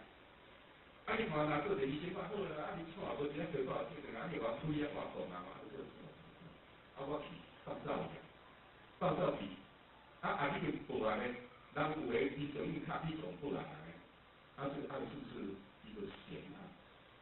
重大刑案，强盗嘛，强盗到医院里面去拿刀去抢掉就是强盗嘛，强盗结果呢人放手了，邓丽华医师把他放手了，你是不是避嫌啊？若无我在场呢？都可以办到，你的心嫩啊，他以为心很嫩嘛，是不是？他就变成钱了。说我去完成逮捕之事，就是这么重要。你是觉得钱呢？所以咧，处理囡仔代志吼，你嘛唔通妖讲哦，你若妖讲我那些哦，我甲甲讲我这读书啊，我这怎样我读书，我你捌就对啦，莫妖讲，总是语言就啊，我就去安怎啊，配合咱们去处理来就好。因为哪个代志，天底下这个代志哦，很多是意外的，我们要注意到哪里？案情的发展啊，完全来避避做，你说两个继续要的他，所以时间都不要把话讲死。靠一个转换的空间，这种各个互大家还有就是犯罪生活的辨识能力。好，那么这通过辨识能力，咱把处理报告了，咱这也跟各位谈一谈现在我们时下青少年都在犯哪些犯什么犯？我那边老师也特别留意一下。现在青少年犯罪排名第一位就是窃盗这三个，窃盗里面就是以窃盗机车为主，好，公开。所以那青少年很喜欢机车，很喜欢机车就会延伸很多的问题。所以未满18岁千万不要让他骑机车，因为如果未满18岁在外面犯法，骑机车撞伤人的话，他的监护人有些父母亲需要负担民事的赔偿的责任。这个还有我打算看。那么这个青少年都是窃盗为主，好像在民国80年那时候是西法的法律，那么现在是窃盗机车为主，再来就是性侵妨害风化罪，这个妨害性自主。那么妨害性自主这里特别要提到，大家一般的传统观念强奸有迷信在里面，大家分类强奸就是生殖器的一个结合但是事实上现在法律已经修改，用手指头用手嘛算，用笔嘛算，用圆珠笔嘛算，只要拿东西把它擦去都算。现在这个是妨害性质结账，都是公诉罪，只有配偶之间才是高诉罪。以往这些女性我们知道丈夫有时候都会出现跟家庭暴力合并的一个性侵害。刚才也都好像说这也是他有没有什么法？其实现在配偶他不同意的话，可以上。不过什么都有当免为这个可以上，这个是妨害性自主，这是法律现在已经修法了。那我们要告诉我们的学生，也就是说，有一些青少年他是不敢，但是我刚才提到的这些现的一个错误的观念或者这种行为，这是很容易去违反性自主。当然，如果犯罪者他是一个未满18岁的少年，只要他未满18岁，就是两小无猜他有这种性行为的话，不是强暴，是性行为，那么这个是告诉也是告诉当然对方女生也是未满18岁的是两小无猜，这个是告诉主任。好，跟各位报告这些少年的相关的法律常识。那么我们都知道，一个孩子为什么会变坏？为什么？因为我们几乎都可以了解，他来自一个不健全的家庭不健全的家庭不吵之下不满满道理很简单所以我们现在跟各位谈的是家庭暴力的问题，家庭暴力，就是因为家庭其中这个风波冲突不断造成孩子的性格异常，所以老师干他的需要你这里很脏明，所以然后青少年问题就是发生在家庭，显现以学校，恶化以社会，一般都这个样子这是家庭暴力，如果这个家庭和谐的话，爱情很特别变差。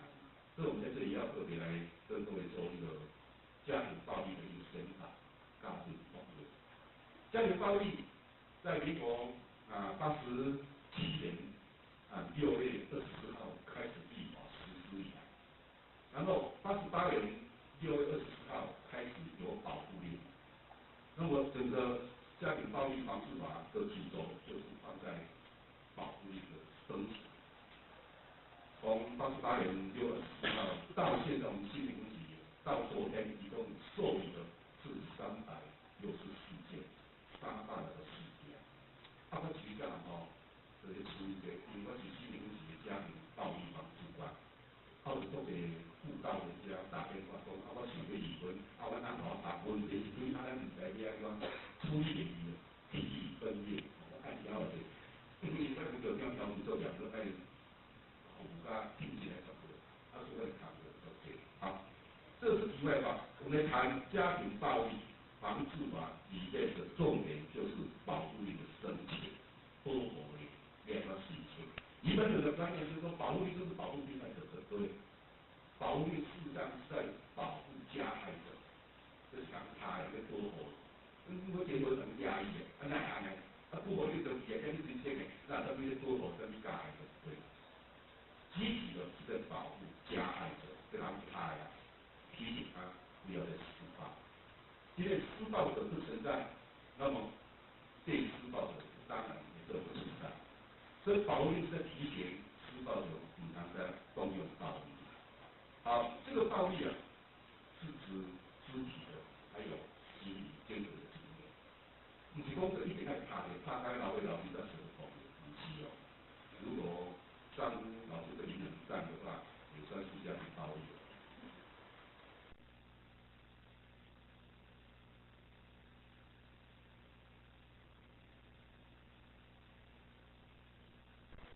当时丈夫吼，你平常甲你引脑壳，讲的甲你刺激哦，那都不是家庭暴力。那么至于保护令会保护哪些事项，那在这照多个来处理的。第一个，它会保护你不得再打他。你如果再打他，就是公诉罪，不得和解。大家看，保护令就是那个他在设限制嘛，就是讲做嘢你耍，看也我唔耍，我唔耍。好，第一个就是保护啊，你不得再打他；第二个保护你不得再骚扰他。比如讲你我离开出去啊，你在这来骚扰，实际打电话马上就杀。第三个。保护被害者居住、工作或者经常出入场所，而且是限定记忆。你讲哦，有的规矩我不在提哦。整个州哦，你这个当丈夫的这个州你就是不能进去，你来提的触犯这个家庭暴力防治法。各位，家庭暴力防治法是东南亚我们台湾第一个引进的国家，北野，前一公因是11年。就是死亡的因素，因为家庭暴力死亡的因素是警察较侪，唔是警察，是警察较侪害。警察去处理吼，两个去，结果哦，这翁哦，抓起来警察头头。所以警察是较侪，所以处理这款第一线的方面嘛，都被打击的。就是无法度啊，现在警察是说家庭暴力之外，还都亚萨处，要去配合教育局啊，去做，让人家有这个卫生局去处理这些。居家的隔离，好，保护令还保护孩子要由我抚养或者谁来抚养，还保护那个我以往所使用的汽机车这些工具属于我的，要拿来给我，还要保护把丈夫赶出去，赶出去，比如讲那告诉你话赶出去，或者说要不要出去，因为把丈夫赶出去之后，他的婆婆。的紧张，给了，对我都爱保证嘛，没送法，干脆我出来。搞好一个保护处理多数其安爱抚，假装马爱抚，因为到了没有马爱抚，这是很麻烦哦。这是保护令，这是保护人。这个当然还有一些啦，只要对被害者有帮助的，法官都会裁定。现在法官裁定很快，很快，尤其是暂时保护令，很紧急的，即将间得来，这个是保护令。好，我们刚才跟各位。报告这一些很粗浅的报道，那么因为时间关系，我们来做一个结论，这里给你提供一下我们的一个看法。刚才有提到，我们看待一个违法或者不良行为的学生那你看，单从表面来看待，我们来深入看看背后他产生的一个原因。这样你才能做一个很妥善的一个处理。而且就是会包括我们如何一点就会现出来，然后告诉我们的学生好好跟他宣导法律常识，让他知道他这个行为是违反法律的规定。在学校是触犯校规，但是也相对的也是触犯法律的规定，让我的学生啊才不会有所矛盾，否则他在外面犯错，总误以为他处罚的力道也仅如同在学校受处罚而已，他的感受不在。因为我们的学生终究啊，他会离开我们学校，他会进入到社会，他会离开我们学校的围墙。在围墙之外，面对的就是民主法治，这个法治啊，来要受这个制裁，这个法律的制裁。我们的学生要跟他讲得清清楚楚的，所以我想应该大家都了解。但是我刚才有提到说，我们也要容许或者说每个孩子都是观念都是非常都跟我们一样，都非常标准，都是的有几个就是那么吊儿郎当的那大家也不要气馁，慢慢气馁，尽量尽用这安全一改工作，尽量一改注意改观察，尽我们最大的一个心力。但是在我们处理这些个案的当中我们总是会有个无力感。而且囡仔这些起早的按料到大啲，我是来讲训导主任当伊个开庭，只拢开不落去，开庭都直接调查囡仔安怎大啲个体育分裂，这不可是你拢不要上那个。都把它从甲基调到乙基来签下的卖身契，都把它那个，而这个负责是购买水已经单过了现在尤其是在外面的民众大家都很多1P 他多，所以现在我们警察还规定，如果民众来你办公厅，你要观察安全，我就说不行，我们靠家己，你来我靠家己。有的民众就受宠若惊了，在家无你问去咯，后家己通个你问，拢对啦，无安尼就袂使，膝盖就推出来，你无法度去回个，无法度去回，你就一定无法度。好，刚才提到说，我们看待这些我们所说的犯罪的人口的时候就行为跟他的孩子，你如何去看待？第一个就是你应该去看待，各位不要忘掉了。你的肩膀上是有一个脑袋瓜，所以地球上所有的人类都是主观的，都是客观的。除非你肩膀上有3个脑袋瓜才会怪有3个脑袋瓜才会客观，因为你主观就会产生偏见，偏见的话，那么处理事情就是有错误。因此，一个按官尽量力求一个客观一个原则，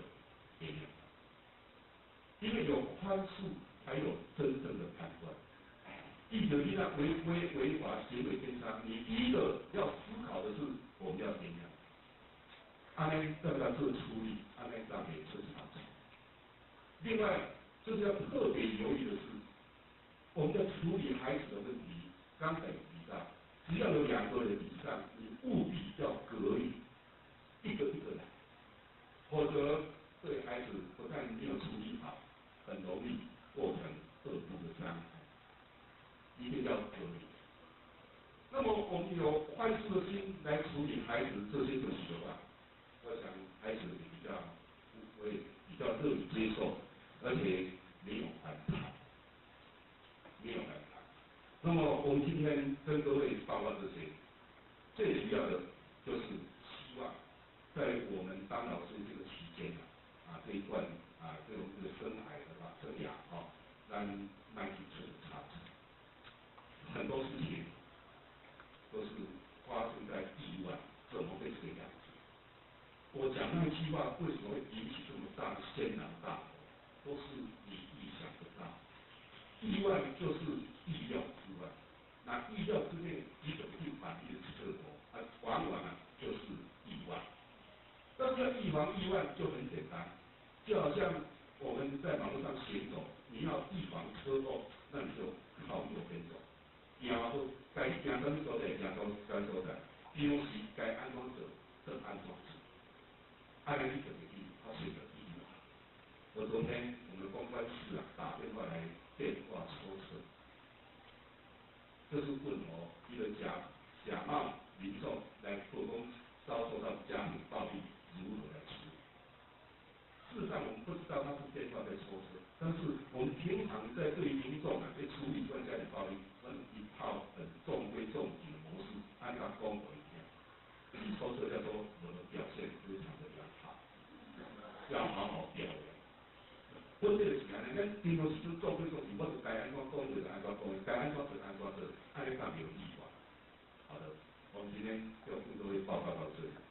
我们要暗示他，而且要重会重视，纪律这些，那么多多的吸取风水经验。到最后就祝各位身体健康，谢谢。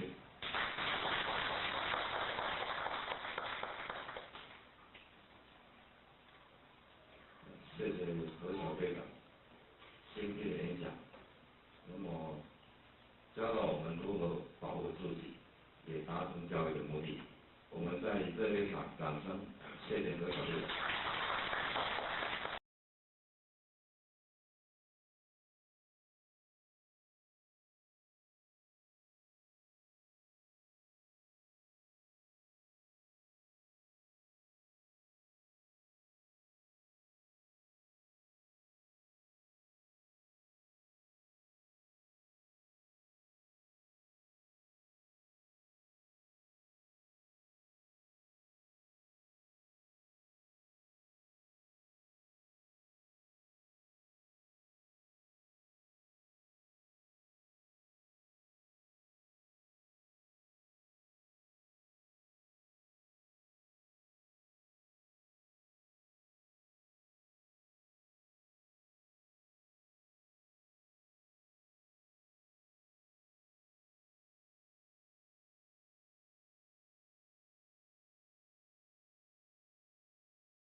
何面对两性关系？王警官主讲，善心人士赞助，了凡弘法学会倡录。即此世纪交替，男女关系复杂，想要不被迷惑，唯有透视真相。如何面对因应？请听本代解说。两性关系和谐，自然幸福圆满。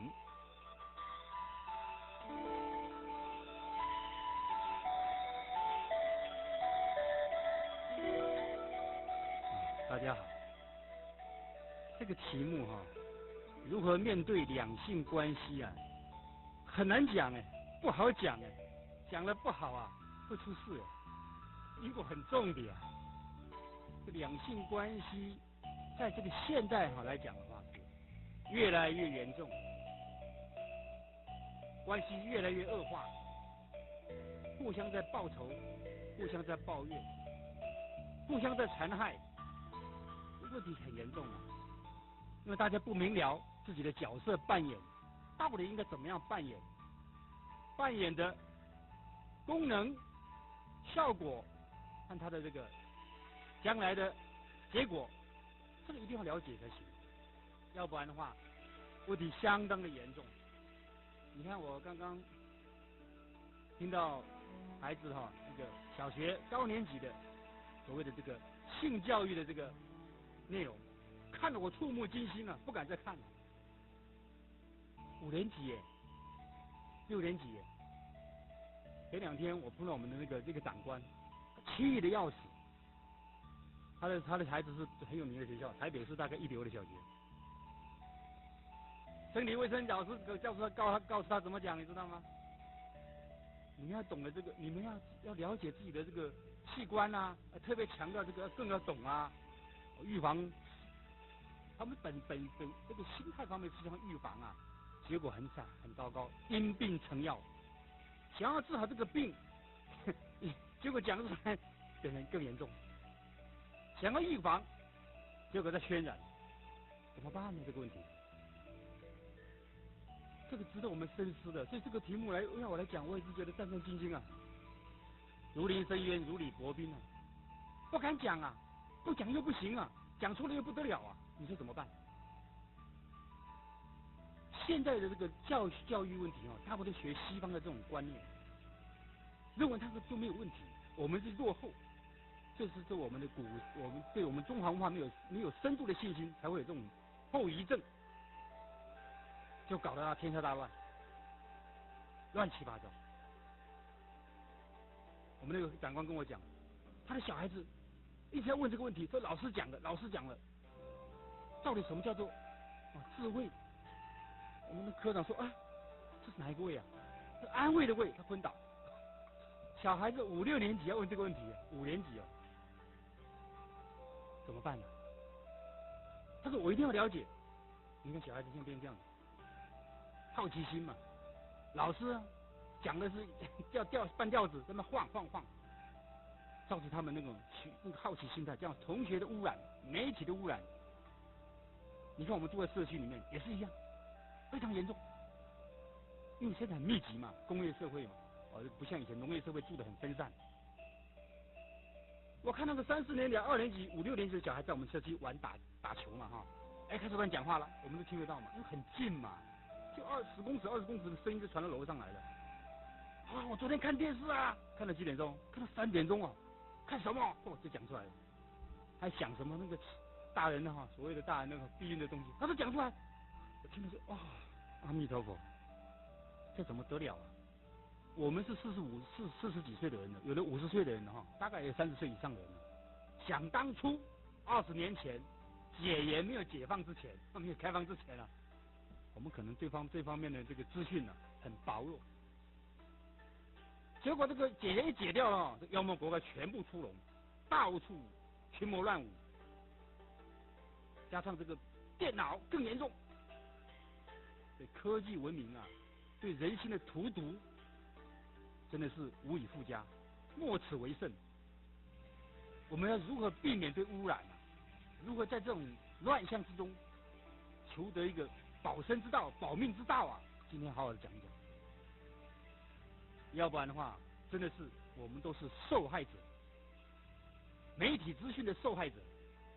你只要看看，走出马路，看到广告，都穿得很少的，你看我们触目惊心啊！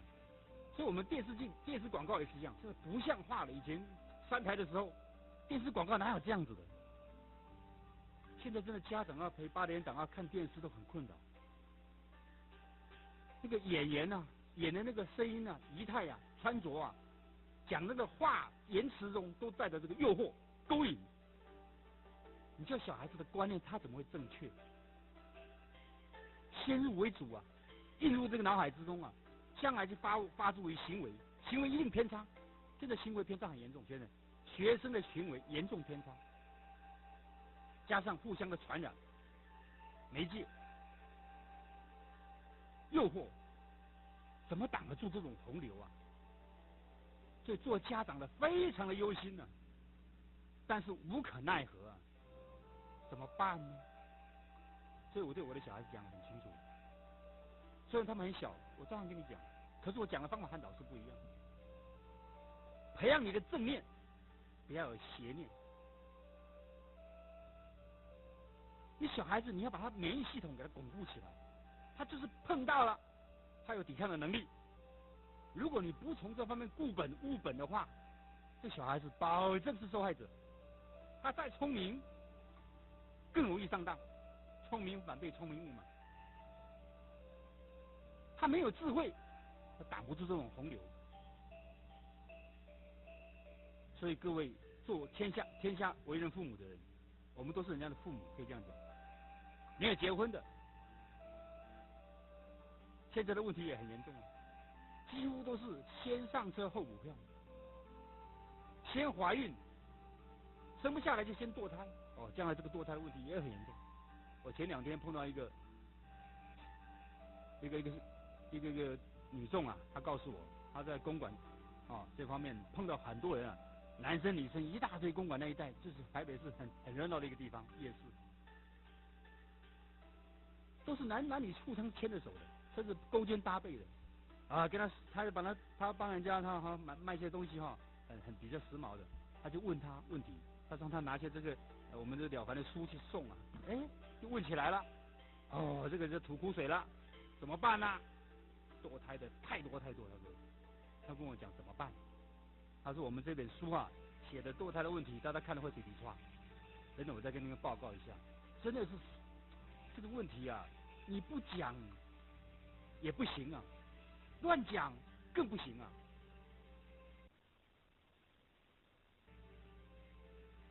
我们知道《论语》上面讲过，父母为其子之忧，各位都听过这句话吧？好像字面上的解释是说，父母很担心我们做儿女的这个身体一定要健康，不要染上疾病，这是字面上的意思，还有一层很深奥的义理在里面，各位知道吗？知道的举手。我看到祖师的这个文钞里面，我才发现这句话讲了3个重点，就是说我们人啊生病的关键是从哪里来的？就是这个色字害死人。当然，病从口入是一个大关键。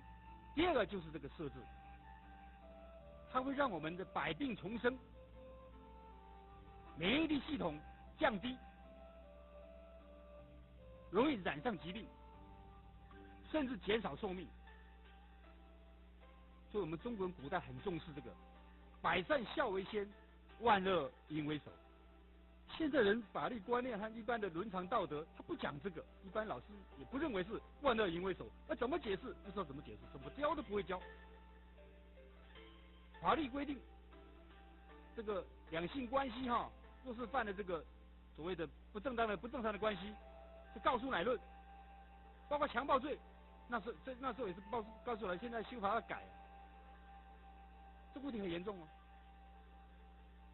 而且是我们等于是犯了这个邪淫的罪，佛法这样的邪淫，侵害到这个别人的身体，妨碍人家的家庭，1年以下有期徒刑，还可以庭外和解，你说怎么办？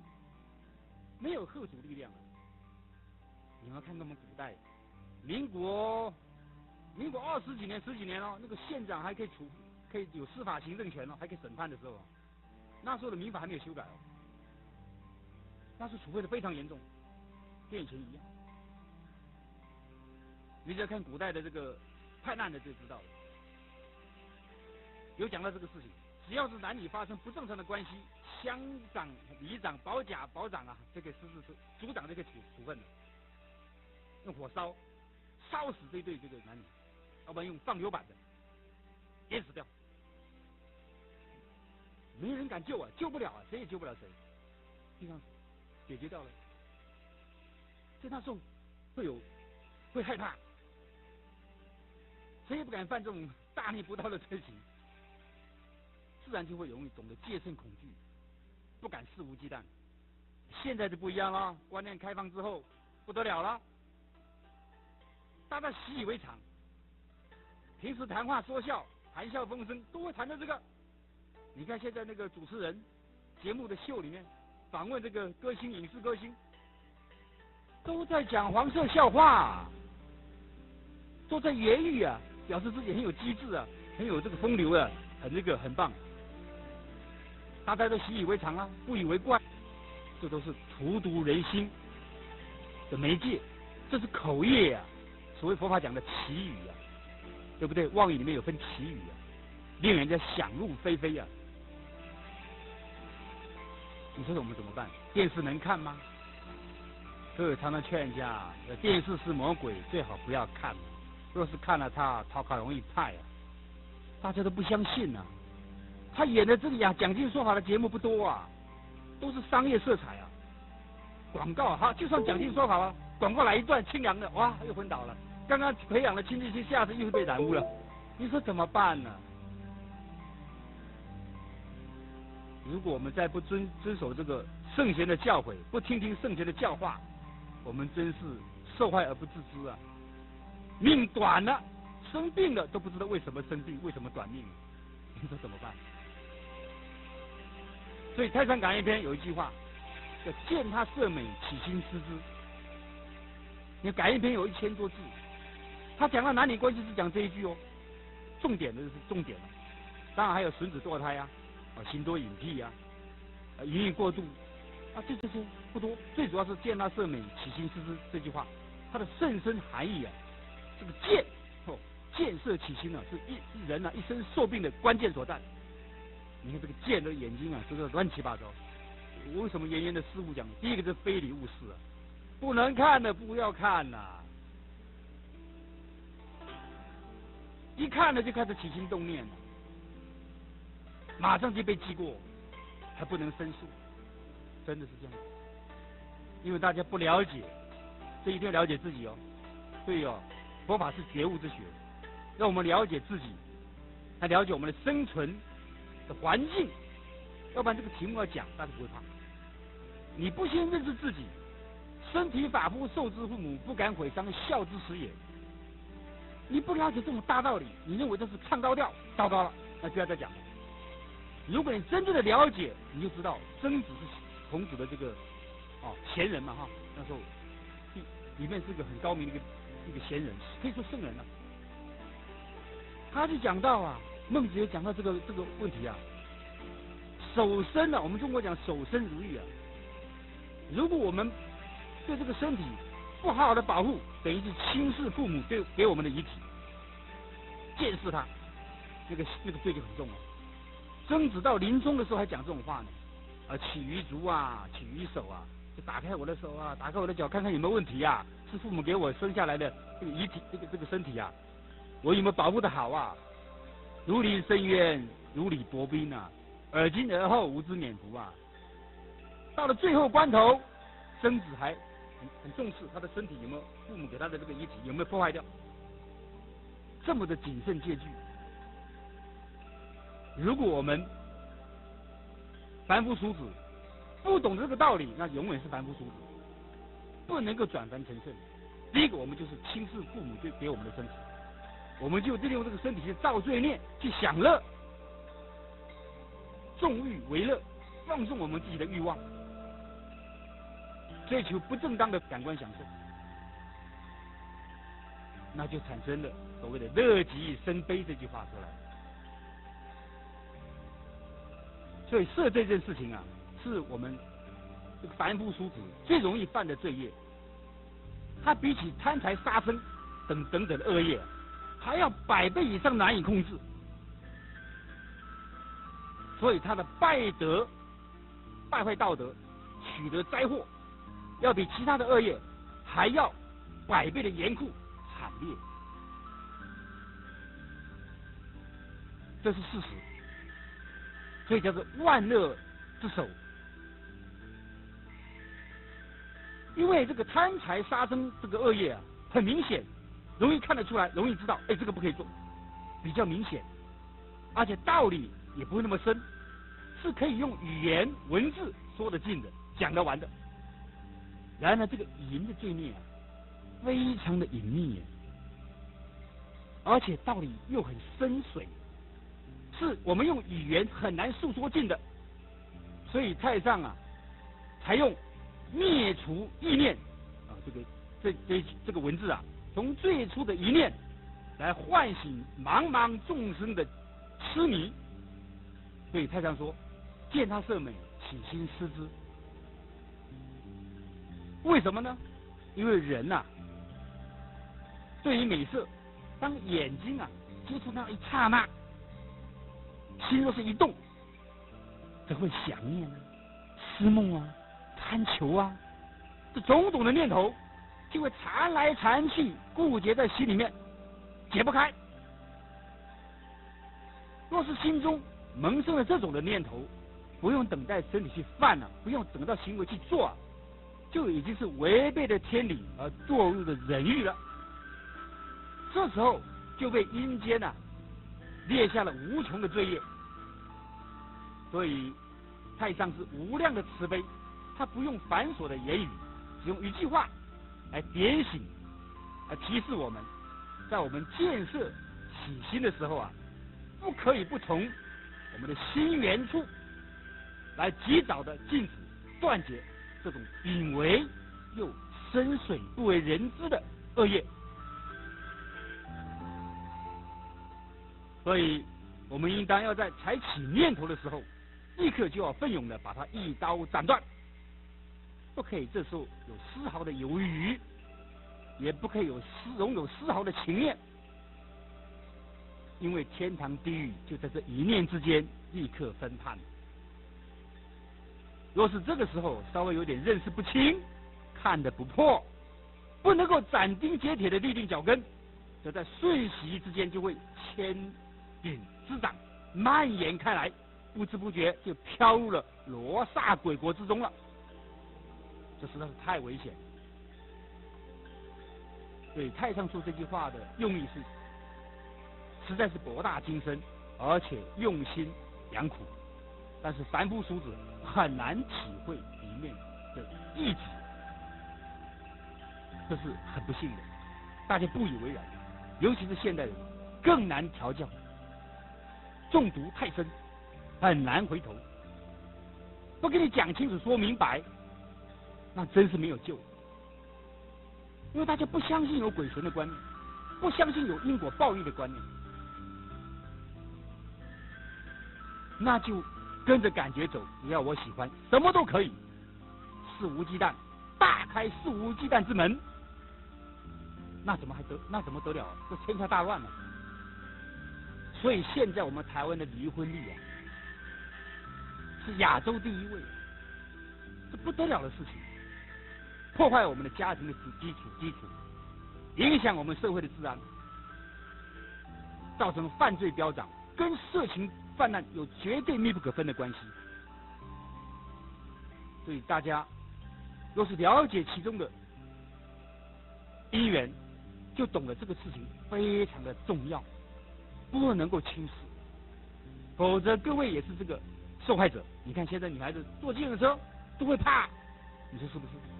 家长还要抄计程车的车号，还看看这个驾驶是不是面目可憎，还是面带慈善，说不定是假的，心足冒迟也不一定哦，也会上当的哦。你防不胜防呢，所以我们都是治安恶化下的受害者。我记得前几年不是有个很重的命案吗？彭婉文命案，对不对？各位都了解啊。你再高的地位都是一样会受害的。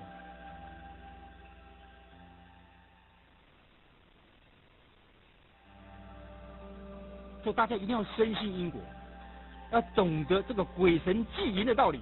各位有没有听过？鬼神祭淫，你没有听过吧？这是一句成语啊。鬼神很讨厌这些东西的。孔子说：“敬鬼神而远之。”其实我们身体里面就有三尸神，我们的肩膀上有善恶两部童子。各位可能对三尸神可能不甚了解。这个《太上感应篇》里面讲到三尸神，说三尸神在我们的身体里面，凡是人的心口意语啊，总是瞒不过三尸神的嘛。三尸神每到了庚申日，你要去查农民历就知道什么叫庚申日，每60天一次叫庚申日，也就是天神决断人的善恶的这一天。这个三尸神啊，就趁着我们人啊在熟睡的时候，与身体中的气魄啊，就上天去了，跟玉皇大帝报告啊，这个人做了什么坏事，心里面想了什么恶念，嘴巴里面讲了什么坏话，全部报告一五一十，不折不扣。当然他想给你加重一点是不太可能的，想给你减少一点也是不可能的，就不增不减。你说怎么办？我们不知道这个事实的真相啊。上尸神就是上尸神、中尸神、下尸神，叫三尸神。上尸神叫做鹏踞啊，它居住在我们人的头部，叫上尸神。它会令我们人啊多思考、多欲望，使得我们的人的眼睛昏花、头发掉落。中尸神呢叫做鹏志，它居住在我们的人的肠子里面，它会使这个人啊喜欢饮食多忘事，而且喜欢做坏事。那下尸神居住在我们的脚部，名叫鹏跷，它会令人这个好色，喜欢杀生，使得人的手脚四肢、五脏六腑啊扰动不安，坐立不安。这个我们考究三尸神的所作所为，他目的何在？他总有目的吧？各位了解吗？他的目的就是要使这个人啊拼命做坏事，多造一点孽，他好早死。为什么？我们常常说算尽则死嘛。一个人坏事做多了，他的寿命会被减寿夺算、夺计，甚至夺计是12年的寿命，夺算就是100天的寿命。犯大的就夺计嘛，犯小的就夺算嘛。这个都是神明在帮我们算的，就像减寿都不知道啊，减到最后就算尽则死了，就早死了。你看那坏事做多的年轻人，对不对？他活不到老一下子再见了，10几岁就再见了，20几岁就再见了，不是被车撞死就被人杀死、被枪打死的，多得很啊。你看所有的命案里面，就是所谓的算尽则死啊，自己没积德，坏事又做的不少，还不承认自己在做坏事，那就下去了。所以三尸神的目的就是要使人快的死亡，他们好出去做鬼。做鬼的目的何在？你看那个我们不是初一15吗？对不对？这个过节过年啊，拜什么血食？现在拜祭都不懂用鲜花素都会鸡鸭鱼肉，用血食的供养这些这个邪神邪鬼。三尸神出去就想做鬼的目的，就是希望人家对他血食的供养，他享受这个。你说我们要不要上当？不能上当啊！你知道我们身体里面有三尸神的话，更要谨慎小心了，因为它是在我们的身体里面的。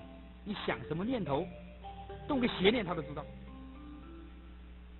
人的身口意语，所有的鬼神子里面，三尸神最清楚，他就在你的身体里面，听都没听过，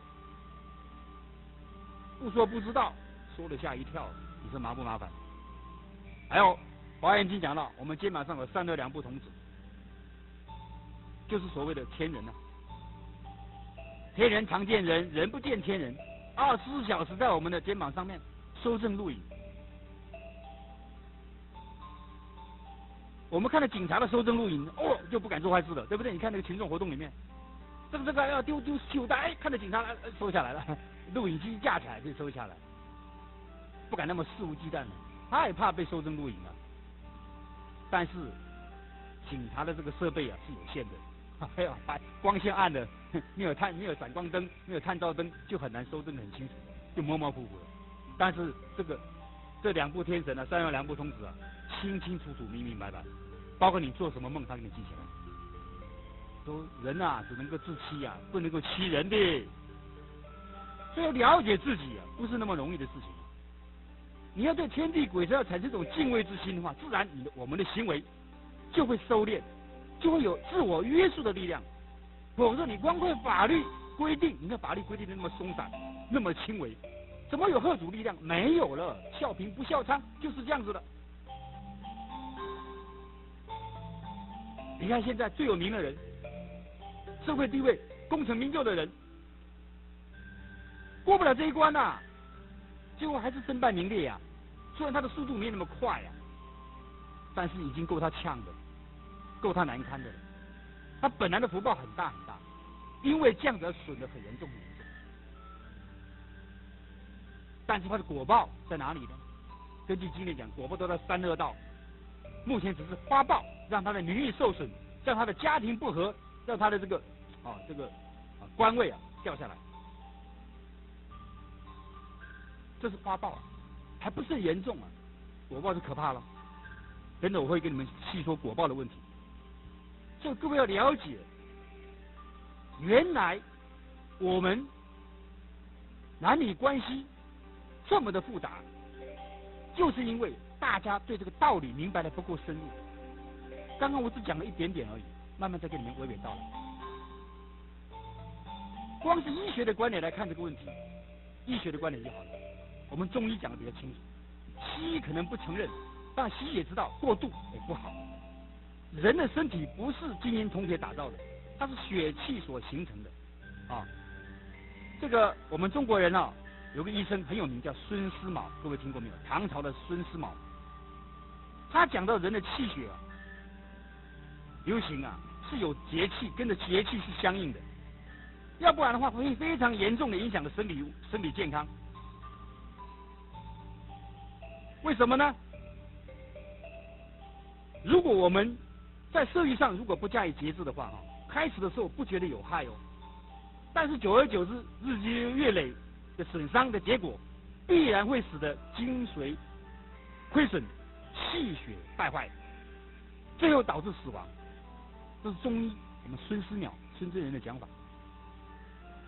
中医对这个易经都有研究的，他知道人的气血必须要每6天才能够走完身体的6处经脉，那必须经过7天经脉尽通之后，得到疏解，气血才能够完成通行1周。因此夫妻之间的每一次行房之后啊，易经的气血就会受到损伤，必须要等到7日周行到此经的时候才能够复原。所以易经说7日一来复，就是这个道理，就是人要经过7日的休养的意思。但是很多人还没有到了7日，便又重新犯的这个机会，导致一伤再伤，因此而百病丛生啊。所以特别立下这个限制，也作为这个节欲保身的基础。但是这个7日是对20岁的人讲哦，年轻人讲哦。30岁以上的人不是7天哦，是14天哦。40岁以上的人是1个月哦。50岁以上的人是1个半月，50岁以上的1个半月，60岁以上的是戒绝了，不能再有。但是现在医生讲法不一样，他认为是没关系，这个误导众生哦。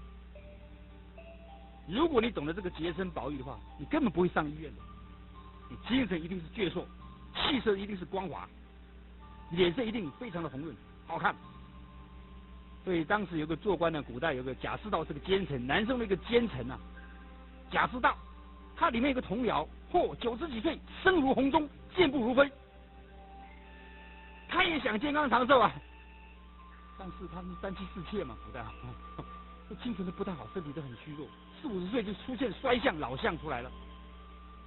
他就很羡慕那个那个大臣，哎呀，他同僚，你有什么秘诀啊？告诉我好不好？他就说，哎，没什么秘诀啊，我只是吃了40-50年的独睡丸呐。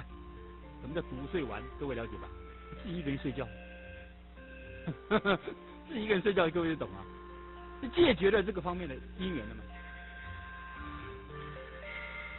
所以这个老彭啊，这彭祖啊，我们知道彭祖啊，他活了800岁啊，这历史上传说活了800岁。他讲过一句话：上是一床，中是一被，不要百科，不如独睡。所以我们看到现在的夫妻啊，大部分都同房啊，而且又同被同床，这个都不太好，对身体健康都不见得好。表面上是感情和睦，其实感情真的和睦吗？不见得哦。所以各位不了解啊，就容易犯啊，就对身体的健康就影响啊，就容易流产啊，甚至就是不知道哦，犯了忌讳哦。各位了不了解？妇女怀胎之后不能够行房的，不能够同房的，各位了解吗？同房一次，伤胎一次，胎子中毒了一次，胎气就动了一次，各位知道吗？各位可能不知道。西医不认为，西医认为在7周以后，或者是到7个月以前还可以，这都不可以的。所以小孩现在生下来，现在儿童的这个疾病的健康啊很严重。哦，就有气喘啊，什么肺啊，这是水肿啊，一大堆的惊风什么都来。这个各位不懂得胎教的重要性，这是忌讳，非常严重的忌讳。所以刚刚怀孕不到半个月还不知道怀孕就流产了，很多这种现象。那个科学再发达，能保证你不流产吗？很难哦。这都是夫妻年轻人不懂的这个忌讳，犯了而不知道。我说这种道理，这是我们古代圣人的智慧告诉我们的。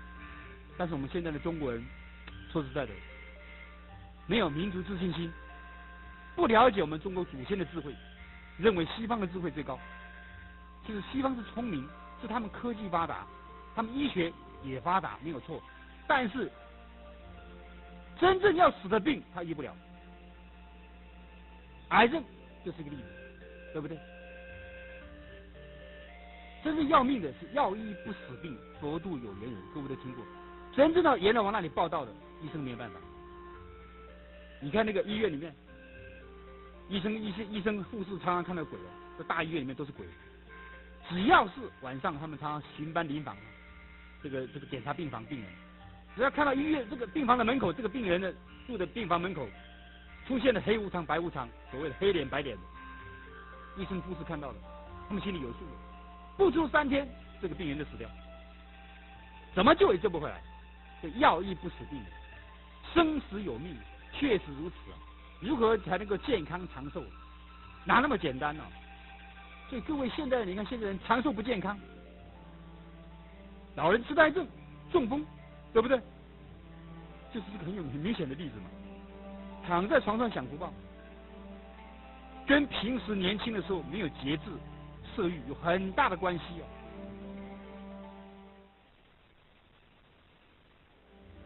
很多人不了解其中的厉害。你看“色”字这个字怎么写的？“色”字头上一把刀啊，“色”字头上一路杀机啊，没有这个杀自己的身体啊。男人更严重。所以我们在座的女性，你对你先生，你希望你们长相厮守，你要劝你先生啊，要节欲啊，不是好事，纵欲不是好事。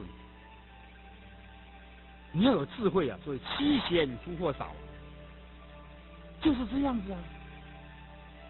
我们叫做贤内助啊。这个事情可能你们还不懂哦，你不要以为先生怎么样，你要学顺他也不对的哦。你要有智慧去处理这个闺房里面的事情哦。闺房之礼啊，周公之礼啊，是很深的道理啊，不是随便的。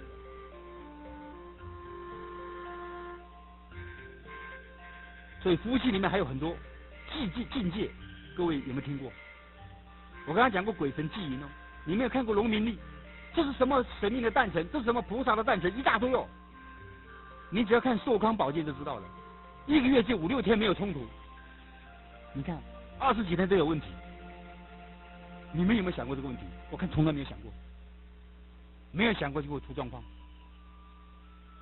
来的孩子不见得好，跟你讨债报酬的多。怀了之孕了之后，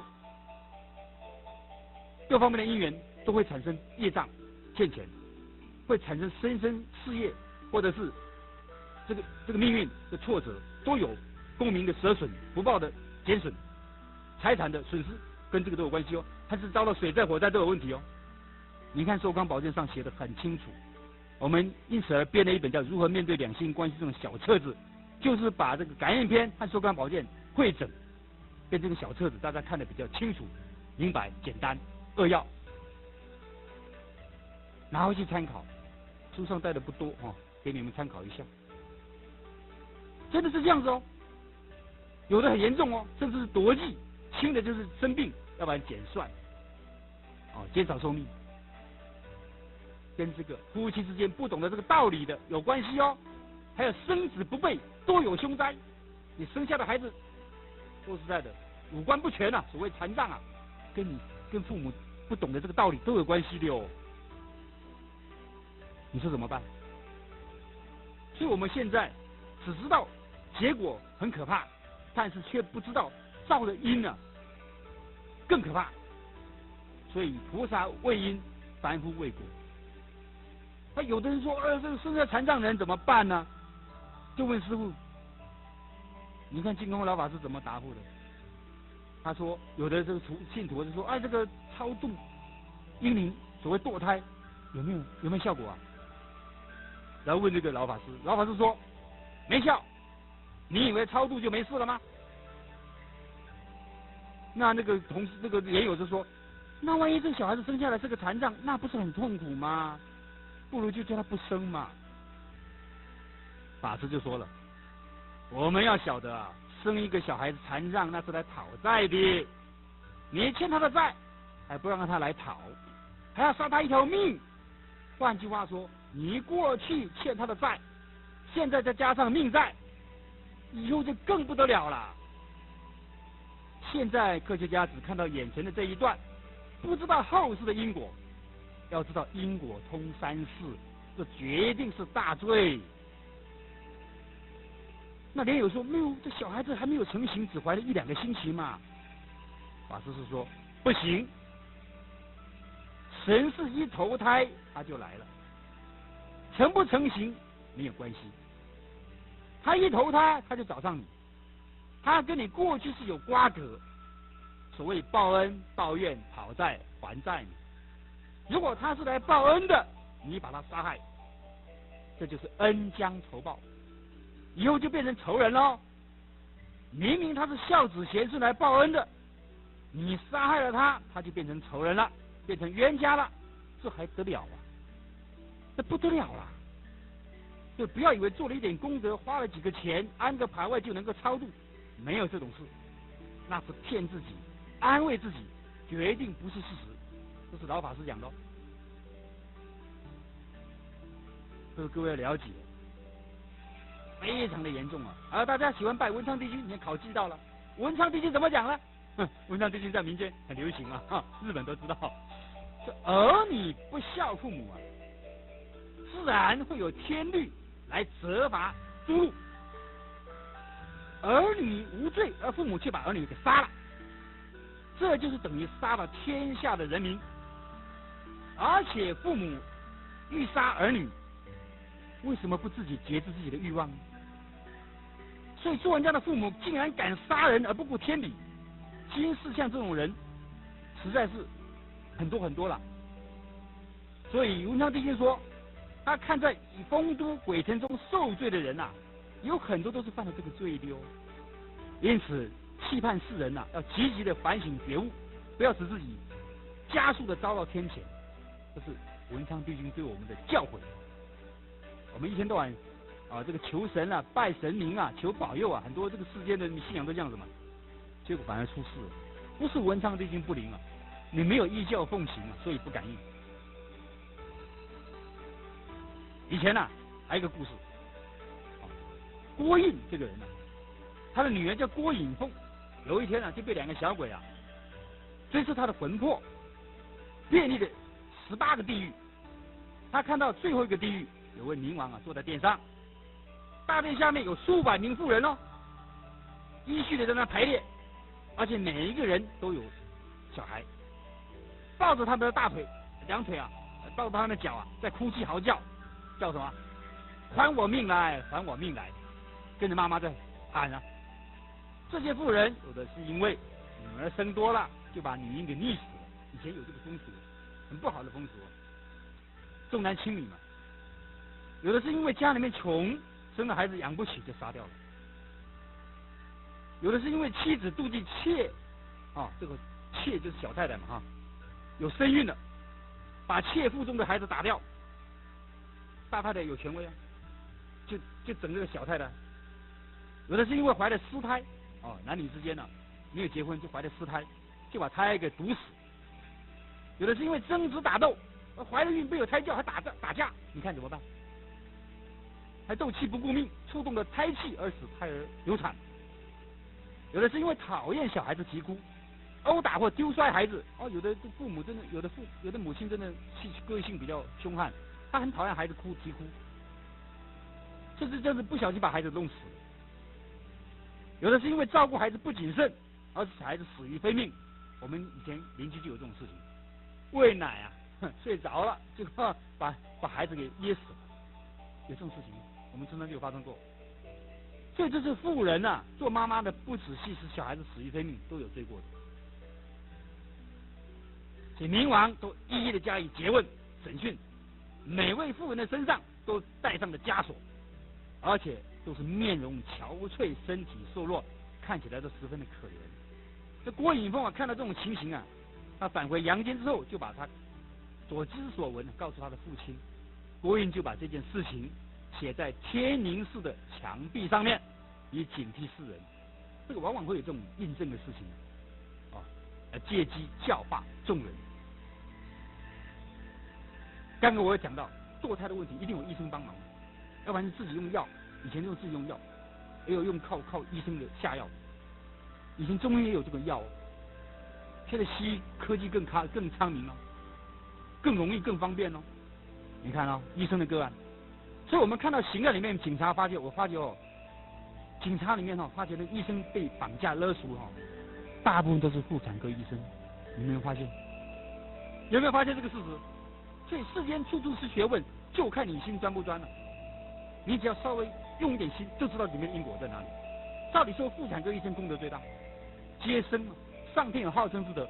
但是现在很多医生啊，妇产科医生啊，他为了赚这个堕胎的钱，就昧着良心，扮上婴儿的杀手，都是赚血腥钱，很容易得到精神耗弱，很容易来麻醉自己，很容易产生精神空虚，甚至精神关联症，甚至产生意外事故、车祸，在那个淹死，或者是这种反正横死了，这是真的哦，不是假的。新闻报道，你只要稍微注意一下，你会发觉里面很大的学问，不是一笔带过。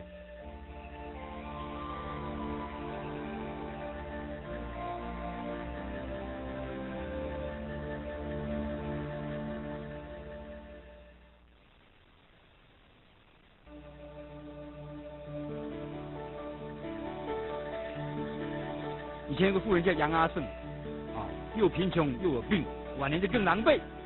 他临终的时候，他自言自语的说道：“这事情给我们看的哦。他说啊，我前生的时候本来是一位医生哦，帮病人看病的时候没有详细的检查病情。有一次，有一位妇人自称肚子痛，里面长了毒虫，他也不能分辨她到底有没有怀孕呢。他就马上给他服下的原花酒，就可以下虫，把那个虫给肚子里面下出来，把毒虫打出来。结果妇人服下的这个原花酒之后，与肚子里面的双胞胎一起都死了，一尸三命。因为这个医生他看错了嘛，他没有研判的能力嘛，研判错误，看错了病，给错了药，就因此他杀死了3条人命。那应试的民官就以杀人的罪名来处罚他。所以他说，我在阴间受苦，阴间的苦受满之后，又处罚我投胎做女人，这一生已经是第3次了，而且生生世世都是做下贱的奴隶，帮人家做女佣，经常必须忍受着饥渴、贫穷的煎熬，很少有安宁的日子。我这种的遭遇，可以告诉世间做医生的人，他以前是医生，一定要以我为戒啊！做完之后，杨阿胜就死，临终前自言自语讲出来这句话。你说他胡言乱语吗？临终前会讲这种话的人不多，各位不要等闲视之呢。你看临终都昏迷了，他会讲话，这都是幽冥界的一种事情，给托他来告诉大家的。但是不是每一个偶自为之，警醒世人，你不要以为自以为是哦。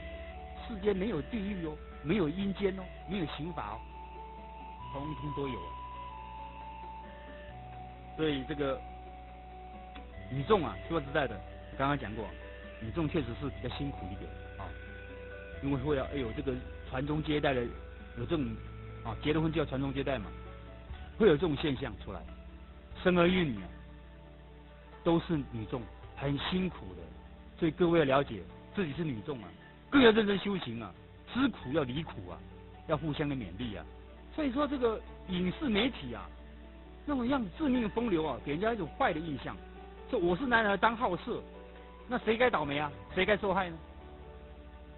不可以这样子的。所以吕洞宾也讲过一句话：劝君莫借风流债，借得快时还得快。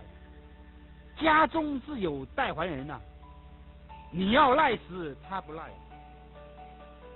我相信在这个现在的社会中，男女关系这么的密切，没有像公知后面讲的那么清楚，保持距离，与车安全，几乎都越轨了，都犯了。那要懂得忏悔之道啊！光讲这个会吓死大家。要懂得忏悔，还有功德呢，还可以灭罪的，这是真的。忏悔可以灭罪。现在很多小说家的笔下都是有点带着言情的小说里面，这是罪过很重的。以前有个公案，你看我们《水浒传》的作者施耐庵，他写的《水浒传》是毁淫毁盗，极尽之能事，太会描绘了。所以他死的时候很难过。他死的时候，他子孙3代都是 A 告，都是哑巴，历史上都有记载。那《西厢记》是我们中国的小说，很有名的小说，里面就讲到《西厢记》的情节都是男女私奔幽会的情形。所以《西厢记》的作者王师傅啊，他怎么死的？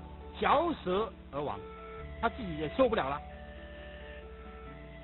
意念呢，在胡思乱想，他都会写出那些东西出来啊，他自己都没有办法控制自己的。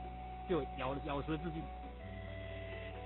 还有另外一个袁维崔莺莺，这个《会真记》的作者叫做元稹啊，也是很有名的诗人。所以自古诗人多妄想，没有事就乱想啊，写出那些这个艳词来，艳诗艳词来，迷惑众生，颠倒众生，这个罪很重哦。宋朝个大诗人叫黄庭坚，就是这样子。他有一个公案，他就问了。当时那个圆通会禅师袁秀，那个禅师叫做袁通秀，好像这个得道的高僧。还有一天呢，李博士2个人去拜会这个当时这个得道的高僧，他就问秀禅师说：“因为李博士一天到晚画马，就跟叶最白一样啊，画的比他还好。”但是秀禅师说：“哎呀，博士啊，你不要把你一生的心力啊，都投入在画马的功夫上面了，画马会变马会这个心想事成一切唯心造啊！你懂这个道理吗？”这个李博士听了吓一跳，因此的觉悟就不敢画马。袁通秀这个黄山谷在旁边笑，那李博士画马变马，那我会变什么？他就逗他笑李博士啊。秀禅师就很呵斥他一顿。李博士画马变马只是他一个人的事情哦。你写那个言辞小说诗词，野艳的诗词，那让多少天下人受害啊！你可能不知堕马身而已啊，你还堕地狱。哇，吓得黄山谷，以后再也不敢写了。为什么？他知道这个秀禅师是得道的高僧，不会乱讲话的，他的境界很高的。所以说，这个现在写小说编剧的所谓这个媒体艺术工作者真是问题这方面的问题，可能他不知道这个公案，没有读过，所以他们拼命的造这个奇语啊，照这个这个情节非常引人入胜的这个言情小说戏曲来让众生啊颠倒迷惑，这个业是很重的，很重的。我们谈到这个，我们古代啊对他们为什么那么重视啊，甚至认为会损功名，其实啊真的会损功名。我们可以用这个公案来解释啊。李登这个人，在18岁的时候就考中乡试中的解元，但是一直到了50岁都考不起功名，没有考起进士。那李登啊就拜访叶净老法师，他问这其中我为什么考不上的原因。叶法师便替他叩问了文昌帝君啊，请求指示。这个文帝啊就命神吏啊拿李登的官籍，他做官的这个部籍啊，给法师过目，请法师参考。上面怎么写的？上面这样写：李登出生时，天地赐玉印。这李登刚刚出生的时候，天帝就是玉皇大帝赐给他玉印。18中解元，18岁就考中解元，19做状元，19岁考上状元，52岁官拜右丞相。因为18岁中了解元之后，暗中偷窥了邻家女儿西岛，因此功名延迟了10年，而且还被降了2甲2等。又因为侵占了哥哥李丰的房屋的地基，功名又延后了10年，而且还被降了3甲。又因为奸淫一位郑姓的良家妇女，功名又因此而延后了10年，前后合计延了30年。现在又奸淫了邻居的女儿，真是造恶不断，不知悔改。上天已经消去了他的功名，因此李登终身都不会再考中功名。这个叶法师就把这些话告诉了李登，李登因此而惭愧羞愤而死。所以我们要知道啊，祖父啊祖先啊不知道积了多少年的德啊，才出了一个状元宰相的儿孙。李登却是自己造孽，把自己的状元宰相的功名啊真是全部消尽了。这样不但是辜负了天恩，也辜负了祖宗。自己把这种男女间的欢乐看作最重要，功名富贵靠一边，根本不当一回事，竟然以些微少许的淫恨，丧失了原本自己许许多多的福禄，你说悲不悲哀呢？所以于铁桥先生说啊，就算你是状元宰相的命，也是不难一笔消尽的。这是很有名的公案。所以说，这个犯了这种男女之间不规矩的事情啊，确实会影响我们的福报。大家都怕被损福、折寿、折禄，就要千万注意这种事情。另外呢，犯了之后怎么办？可不可以忏悔？可以忏悔。但是你是明知故犯，那就不行了，就罪加一等了。就是不知道，以前不知道做错了事情，现在知道了，回头是岸，苦海无边，知道忏悔要改过，一样可以灭罪。所以上天不罪哈，以忏悔的人嘛，有这种话。我们里面讲2个公案来证明这个事情。以前呢，金华人呢叫齐望，他到了50岁都生不出儿子来。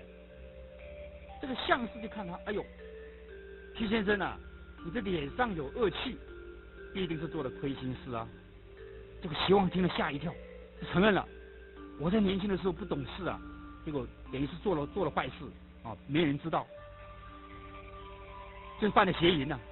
相士很惊异的跟他说道，你犯了这种的罪孽的话，应该是要截止洁身喽。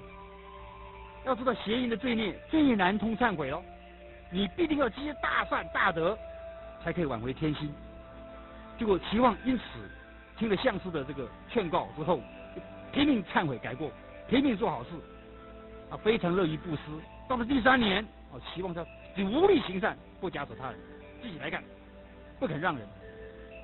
这时候相士就说了，你脸上的印字纹全部显露出来了，你不必担心你没有儿子了。齐望果然生出了一个儿子，到了70岁还能够抱孙子。就是忏悔确实能够挽回天心的证明。我们既然知道错了，就要悔改。我相信男生呢，几乎很多都犯了这种过错，连圣经都会讲到这个事情。不要让我们陷于诱惑，但救我们免于凶恶。我看到常常在电线杆上也讲到，神憎恨色情，在东西方的圣人啊，都有同一的这种讲法道理哦。所以各位只要去看一看，你就知道圣贤人对我们都讲这是万恶之首，千万不要碰。但是一般人不是这个讲法，就很严重了。耳濡目染之下，就容易似是而非了，搞不清楚了，模棱两可了。我也曾劝过这个办公室的女孩子，我的同事同学啊，还有蛮有身份地位、阶级蛮高的女孩子的爱美嘛，女为悦己者容嘛，好像是一种天经地义的事情。其实各位要注意哦，女孩子不要穿的暴露。比方说你穿没有袖子的，你穿迷你裙，这对吗？在你认为来讲，这是我个人的事情嘛，个人的行为嘛，应该不至于影响到别人嘛，对不对？这是很时髦的象征嘛，这种风俗嘛，认为一种习惯嘛，不以为怪了。其实你不知道啊，男生啊，看到女生呢，都喜欢眼睛吃什么冰淇淋嘛。你穿的越少，他越高兴啊。为什么？让他起心动念啊，产生这个意念的行为啊，他思想上犯罪你都不知道啊。所以我们不要知道这个传媒给他看到啊，否则我们等于是助纣为虐嘛，助男生作孽而已嘛。对女生呢要有这种自知之明啊，要懂得保护自己啊。所以是这样说，连握手都不要随便握手，因为会有传电的感觉。一有这个皮肤的接触，皮肤一有触电的感觉，你的心里面一定产生震动，就开始胡思乱想了。当然人家不知道你想什么，但是你都被这个天地鬼神都记录起来了。我刚才讲过了，都犯错了，都犯罪孽了。所以男生也不要随便主动跟女生握手，除非女生主动拿出来，你那时候为了礼仪嘛没办法，就是握手，但是你心存正念，不能够产生幻想。这平时一定要有这个谨慎、操持、正心诚意的功夫，你才能够当下当剑不乱，你心里面不会乱，当然身体更不会乱嘛，行为更不会偏差嘛。这必须要一种平时要有操练的功夫，要修心，就是这样子。要不然的话，问题很严重，很严重。这一握手、一勾肩、一搭背就出去了。所以说，甚至于死啊，开始那一刹那，就开始非常谨慎。所以女孩子一定要懂得明哲保身啊，更要知道守身如玉啊。男生也是一样。你看现在男生里面，男女之间还有很多奇奇怪怪的问题。超过这个范围了，更严重，叫什么？同性恋。各位听过没？同志，你看这个政治人物啊，我看很多政治人都不敢反对哦，包括美国，包括我们台湾哦，还为他们这等于是谋福利，甚至他们有他们的权利，我们要尊重，讲了一大堆似是而非的道理。各位，到底可不可以同性恋？人有这个权利吗？他不知道因果。同性恋的因果很重的啊，那是大邪淫啊！男女之间不正常的关系已经是邪淫了，何况是这个同性之间的这个不正常的关系，那是大邪淫，非常严重的。各位，感应篇里面也有谈到这个同性恋的这个不可以的原因，我跟各位报告一下，为什么不可以呢？它里面讲了男子，当然女子的道理也差不多了啊。这男子行邪淫呢，也就是同性恋呢，有6种不可以的道理，哪6种？第一种，因为这个同性恋的行为实在是淫秽不堪，有伤颜面，而且会伤身败德，没有羞耻心，这是第一种不可以的原因。那有的抛弃了自己的结发妻子，却去伺候那些少年小孩子，违背天地阴阳之间的这个自然的道理，导致都是好恶有了偏差，这是第2种不可以的原因。这一类人的行为非常的轻佻，而且又不检点，而且甚至还会偷香窃玉，染污了自己家中的女子，这是3不可以的原因。举头3尺高，决定有神明。刚刚讲过了，神明对于这种同性恋的这个污秽邪淫的行为会感到生气、嗔恨哦。所以降下来的惩罚一定不轻，这是第4点不可以的原因。以前人王法有明文规定不可以，现在的法律好像没有这种规定哦。以前的法律比较严格，而且监禁于杀。我们警察里面常常讲监禁杀这3个字，容易触动杀机。你看同性恋哦，你想要跑跟别人谈恋爱，突然把你杀掉，很凶的，杀的比那个一般的杀的还厉害啊！那报纸新闻看过吧，听过吧？那个手段更残忍，容易触动杀机啊，丧失了宝贵的生命，这是第5种不可以的。另外，不是为了传宗接代，随便的这个把自己的身上最珍贵的东西卸掉的话哈，这种的行为是愚蠢到了极点，只是加速的伤害自己的生命而已，这是第6种不可以的原因。所以同性恋不可以。不晓得同志们听过没有？我还亲自碰过这种事情啊。那我现在辅导里面还碰过这种事情。有一个个案跑来找我，痛哭流涕，不是他有问题哦，是他儿子有问题。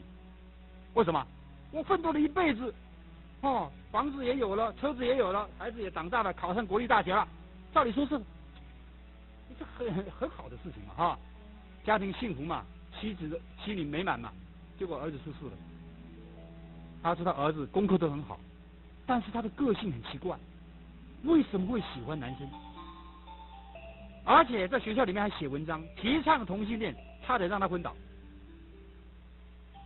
他觉得他对不起祖先，他觉得没有回去，没有脸去见他的那个这个家族的人，知道这种事情会觉得很丢脸。如果你还有羞耻观念的话，儿子不以为然了，跟老爸唱反调，造成家庭革命。所以说我们教育儿女要懂得事先防微杜渐，你要从小他思想方面能够受你主导的时候，你要认真的去主导他，要给他读经典。对，子孙虽愚，经书不可不读，他才有免疫的能力，他才不会随着群魔乱舞，他才有是非真伪的辨别能力，要不然都是受害者。书虽然读得多，可是只是知识，只是常识，他没有辨别真假的能力，很可怜哦。这都是实际的个案哦。我们知道，欲望越重，就表示我们造的孽越重。你看那个陈进兴，一天到晚对不对？没事就强暴，他的欲望太重了，孽重情偏迫，他迫不及待。你看那个狗就知道了，巨婴犬嘛，有比巨婴犬呢，贪心何太赫？为什么那么贪心呢？啊，心烧一聘狗，一个母狗在那里，又烧又臭，群雄爱彻骨。你看公狗都爱得要死啊，强者居其间，哦，比较强的就上去了，这个弱者绕其侧。你看比较差的狗，体力不够，打不过他的，就躲到旁边看。以遂思愿者，洋洋独自者之后，非常得意。妥舌迷两耳，啊，这个舌头吐出来，2只耳朵垂下来，惭愧全不是，根本不叫什么叫惭愧，公然降中，在街头马路。莫有狠心人，大杖殴其疾。有一个人看到很不高兴，你怎么乱来，影响这个观瞻，妨碍风俗，砰一棒打下去。一片好恩情，尔请上魂魄，吓死都跑掉了狗。所以说各位了解哈，我们这个娑婆世界没有一个不爱色的，男色女色，女爱男色，男爱女色，上至诸天仙哦，包括仙人都喜欢哦，下至于藻狮，狮子跳蚤也喜欢，各位你应该知道嘛。凡有行事者，皆被业蛊没，都被这个业力啊埋下去了，都被这个淫欲啊所扶住，所控制住了。但是其中有轻重的差别，不是天渊隔，有天地之间的悬隔，就是刚刚讲的福重欲失衰，孽重情偏迫。有福报的，他这种欲望就开始慢慢的减少。比方说，哦，有这个学问的人，或者是有修持的人，他这个欲望就减少了，他福报大，对不对？他不随便了，他守身如玉啊。那福报差的，做仙班科的，他就乱七八糟，很随便，放纵情欲。所以佛家希望我们能够先扶住这个烦恼，就把它断掉，就是这道理。尤其是《楞严经》讲的最清楚了，《楞严经》各位听过吧？里面怎么讲呢？若诸世界六道众生，其心不淫，则不随其生死相续。这个所有的世界里面呢，都有六道的这个众生啊，不是我们这个娑婆世界而已啊。如果这个心呢都是没有淫念的话，就不会六道轮回了，就不会生生死死了，一直持续不断了。所以他说汝修三昧，本出尘劳啊。哦，你这修行人啊，修了三昧的这个功夫定功啊，可以出去这个跳出这个轮回的，解除这个缠缚的。但是你的修行那个淫心不除啊，尘不可出，你出不去哦，三界你出不去哦。纵有多智禅定现前的话，你就是不断淫，必堕魔道。上品叫魔王，中品叫魔民，下品叫魔女。所以佛经劝我们，智者，你是有智慧的人啊，你要三思啊。仔细想想看呐，这是佛经对我们的开启啊，启发我们这方面的智慧。当然念佛也可以让他辅助，像你看观音菩萨普门品里面有讲到啊，若有众生多于淫欲，常念恭敬观世音菩萨，便得离欲。你常常多念观音菩萨，这关容易破哦，容易辅助哦。容易解除，所以劝这个年轻的小孩子就开始要念，等他发育的时候，危险的时刻，他就能够控制他的身体了，就不会被身体的冲动产生行为的冲动。你要爱你的儿女，从小就要灌输他这种观念，要观察自己的身体不干净，要懂得这个念佛啊，要懂得这个道理。但是不需要跟他太强调这个这个器官怎么样啊，这男女这个什么乱七八糟的事情来讲，不需要。你只要把他的免疫系统增强，他自然可以，他碰到了，他自然能够迎刃而解。不需要我们这一天到晚的强调，你看现在性教育都跟你强调，通通出事。你看祖师啊，印光大师啊讲过哦，他是很保守的哦，他知道这个厉害哦。医生劝那个打脉的时候，这个妇女。这个有病哈，有病的话都不能够有房事哦，不能够行房哦，否则会加重病情哦。各位知不知道？小病会变成大病哦，医不好的哦。很多人不知道，医生也不讲，不明白这个道理了。所以说，他结过婚的还跟他讲，他没结过婚的，医生最好不要讲。讲了让他产生这个念头、幻想、好奇。奇怪，医生怎么跟我讲这个？他根本没谈过恋爱，也不知道这个事情。以前是比较保守了，那现在几乎都知道了，你说怎么办呢？这一点呢，希望大家不要因为这因药成病啊，那更糟糕了。就我们劝人家要得体，要劝得恰到好处，要讲的这个刚刚好，免得他因药成病。你不讲还没事，一讲他更严重，会有这种现象，后遗症啊，副作用。谢谢各位。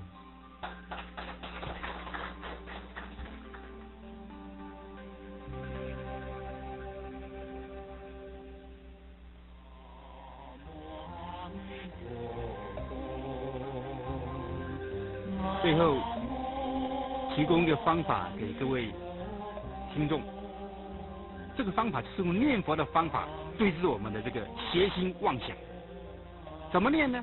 就是南无阿弥陀佛这6个字啊，每一个字要念得很清楚，你小声念、轻声念、细声念或大声念啊，音量自己可以调控。南无阿弥陀佛，南无阿弥陀佛，南无阿弥陀佛，南无阿弥陀佛，南无阿弥陀佛，南无阿弥陀佛，南无阿弥陀佛，南无阿弥陀佛，南无阿弥陀佛，南无阿弥陀佛，刚好10句。每一句念完的时候，心里面要数一个号码，有1，第2句就是2，第3句就是3，以此类推，刚好10成一个循环。你要念得清楚，这个字句分明。南无阿弥陀佛，字句分明。你要听得很清楚，听自己的声音。那心里面数那个号码不可以念出来的哦，记在心里面，跟数钞票一样，不要给它乱掉。1到10这样子一直念下去，循环不断。你试试看，这个妄想杂念一下子静下来了。你可以10声勾个指头，10个指头就100声了。行住坐卧，随时可以念。厕所、浴室。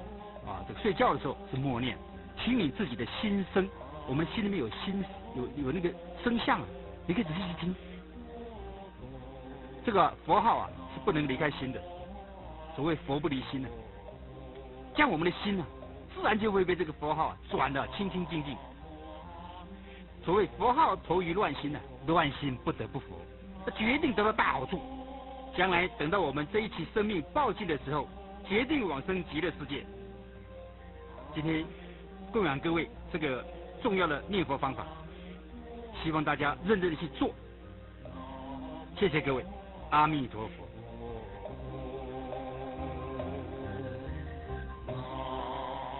各位亲爱的听众朋友，在您听完了王警官的讲演，相信您一定是法喜充满，很想知道王警官还有没有其他的讲演录音带。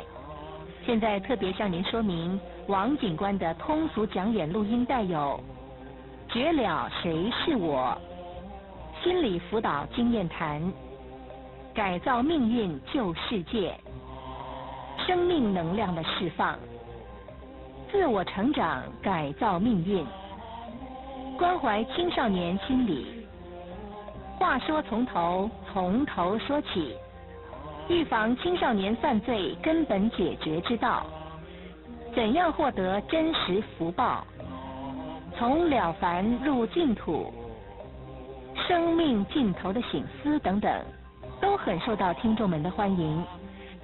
各位朋友，若是有兴趣的话，不妨和学会联系索取。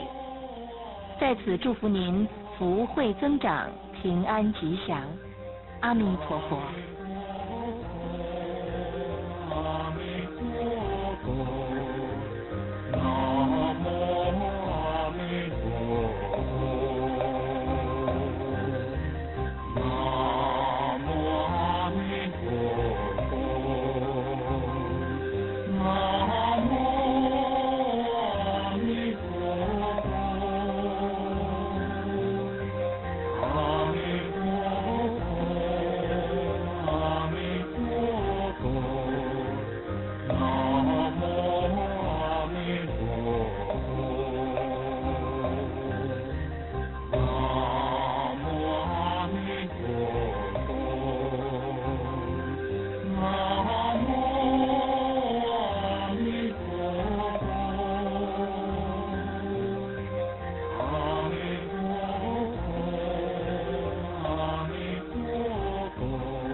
报告这些不是要你们真的去把每件事情把它报告啊，不是这个样子啊。我们是要告诉学生，有这个法律的规定，我当老师的我也有这个权限。只是呢，你这些行为，我们要用教育的手段来对你辅导，对你做处理掉而已。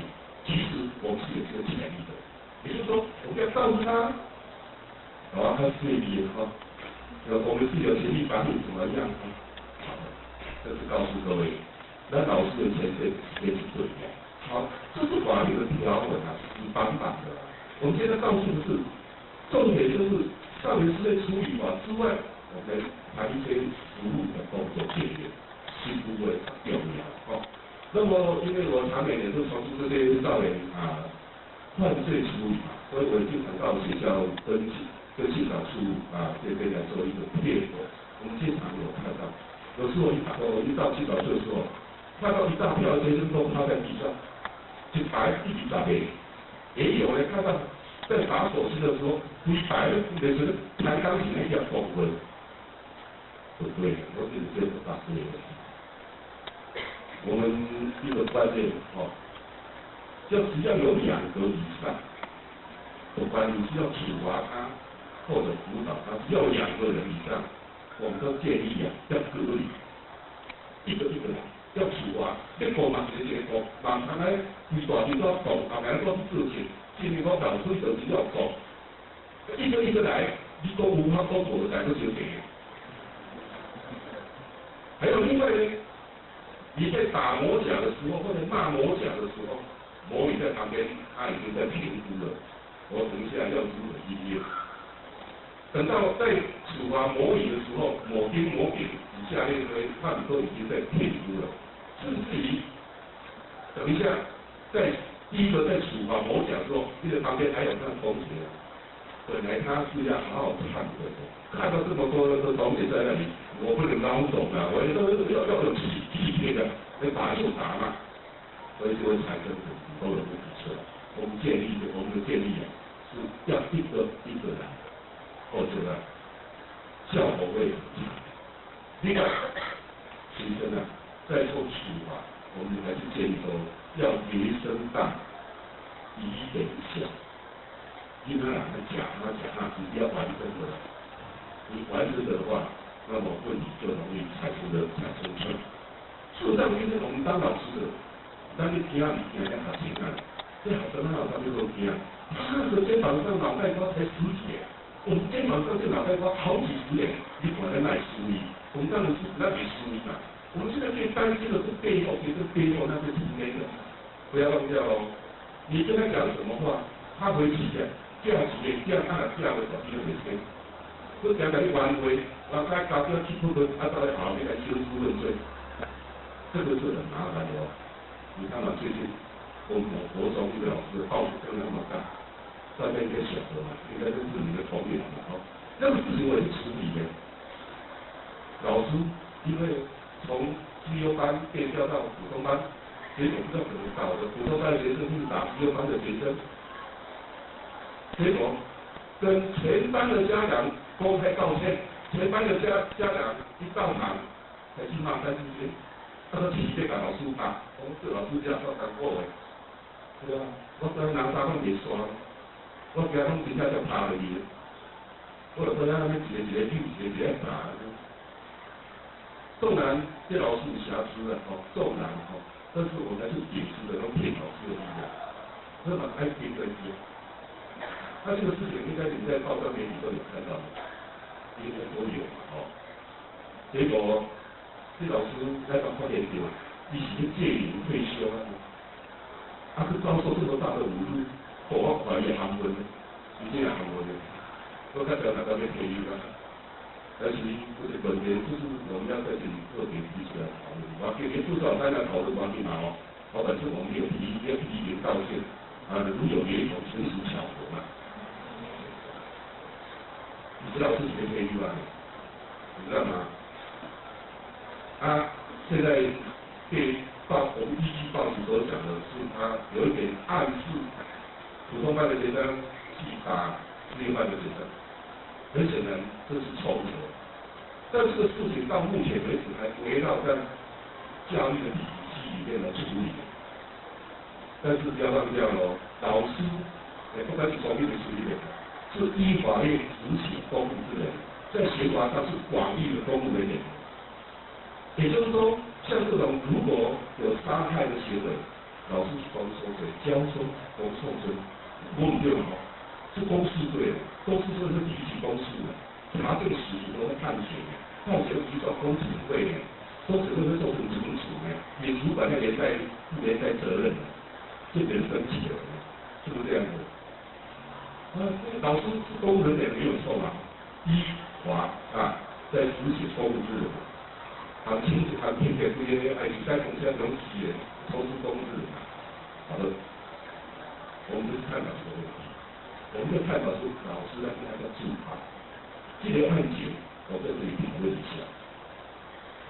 后来我也有参与，也当会有参与。我们是跟他们建议处理的人做处理的，我说还是这点建议的。那像这个老师已经要付退休了。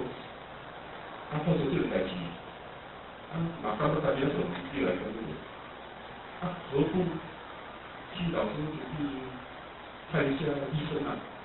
这那个近期长期的压力、工作压力，心肝那个烧牛皮的，走路样鉴定一下嘛，有一张诊断书的话，我大部家长老师的那个劳苦功高，还有长期的工作压力。心里希望有出的问题，我们不要跟他非常的计较。第一个，第二个，校方我们行政都不错，都上轨道，如果这个老师心理出了什么问题，跟学校的学生没有牵涉，是不是？那么老师本身他也可以安乐说，我一月大概是老了吧，应该退休了，继续从事那个劳动。事实上，大家了解，别人自己都有毛病，哪有人没有毛病？你这个刚刚讲的，那边这里对社会人那地球的建设跟艺术上，我按下做的是毛病嘛。这个比如说躁郁症的这美国，先看看，不是的。后面也要搞你那个，我为什么要这个说辞？要他青少年飙车拿刀砍人啊！路边的人呢，他不认识呢，无冤无仇的，他砍下去了。你把他抓来问，你不说这样做，我压他的，我不准，压他不准，他就公表上遭遇了忧郁症、躁郁症嘛，是不是这样子？你说哪个听那个吧，哪个这个我们哪个见人嘛？因此，我们在看待一个人的时候，不是看这个表面而已，我们深入去来了解。一个人的错是有两个因素构成的，一个是生理，一个是心理。看他的身体会想说，他是心理有毛病啊，那我为什么不试着去了解他呢？因此呢，我们当场那个教育局的观点在这样做建议，第一个咱老师做这个问题，你做差的人治疗个。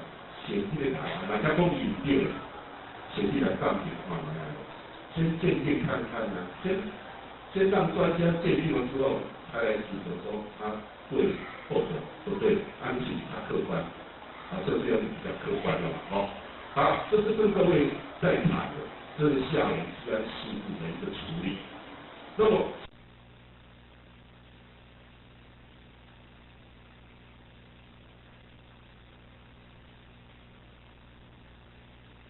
那么，事实上，校园治安事故有可能绝迹吗？不可能绝迹的。我们的不可能期在每一个人观念都跟我们一样。我们要容许某一些人的观念是跟社会是有点脱序的。所以，咱们爱看地方，卖这个要比较松养也要容许某些人是跟社会秩序先把也先把你招进去。好，刚才已经谈到法律了，我们也讲到一些那个实务工作经验。那么，我们这些最迫切恐怕要了解是，一定才能来行的，我一定才能做厉害啊！伊就已经输，你问下我给我问，老年时代才教年书嘛，我问下，我看我们老师在对学生，你有没有偷隔壁那个同学的漫画？咱问下出来，你结果，我迄个人无收啥，是人头壳比电啊。对，这个头壳比电啊，那个口气不一样，你知道，好个差不多呢，效果差很大。你不要再改声音啊！而且这个我们直接讲到我们以前要提一提，我们要这样问啊。那么我们刚才谈到这个是服务的工作经验啊，但是陈总刚才所提到的，安平属于一个专长嘛，一个专业嘛，对吧？你假大的做这代志，所以给他来一种奖嘛，我讲不是啊。我家己要透过实务吼，去甲你做，家己来对哦，安尼去学习来，无要安怎去办啊？无办啊嘛，无简单吼。但是办案啊，跟刚好在跟你们在问学生的错误的行为一样，你们千万不要用询问来代替调查。你说调查为主，询问为主。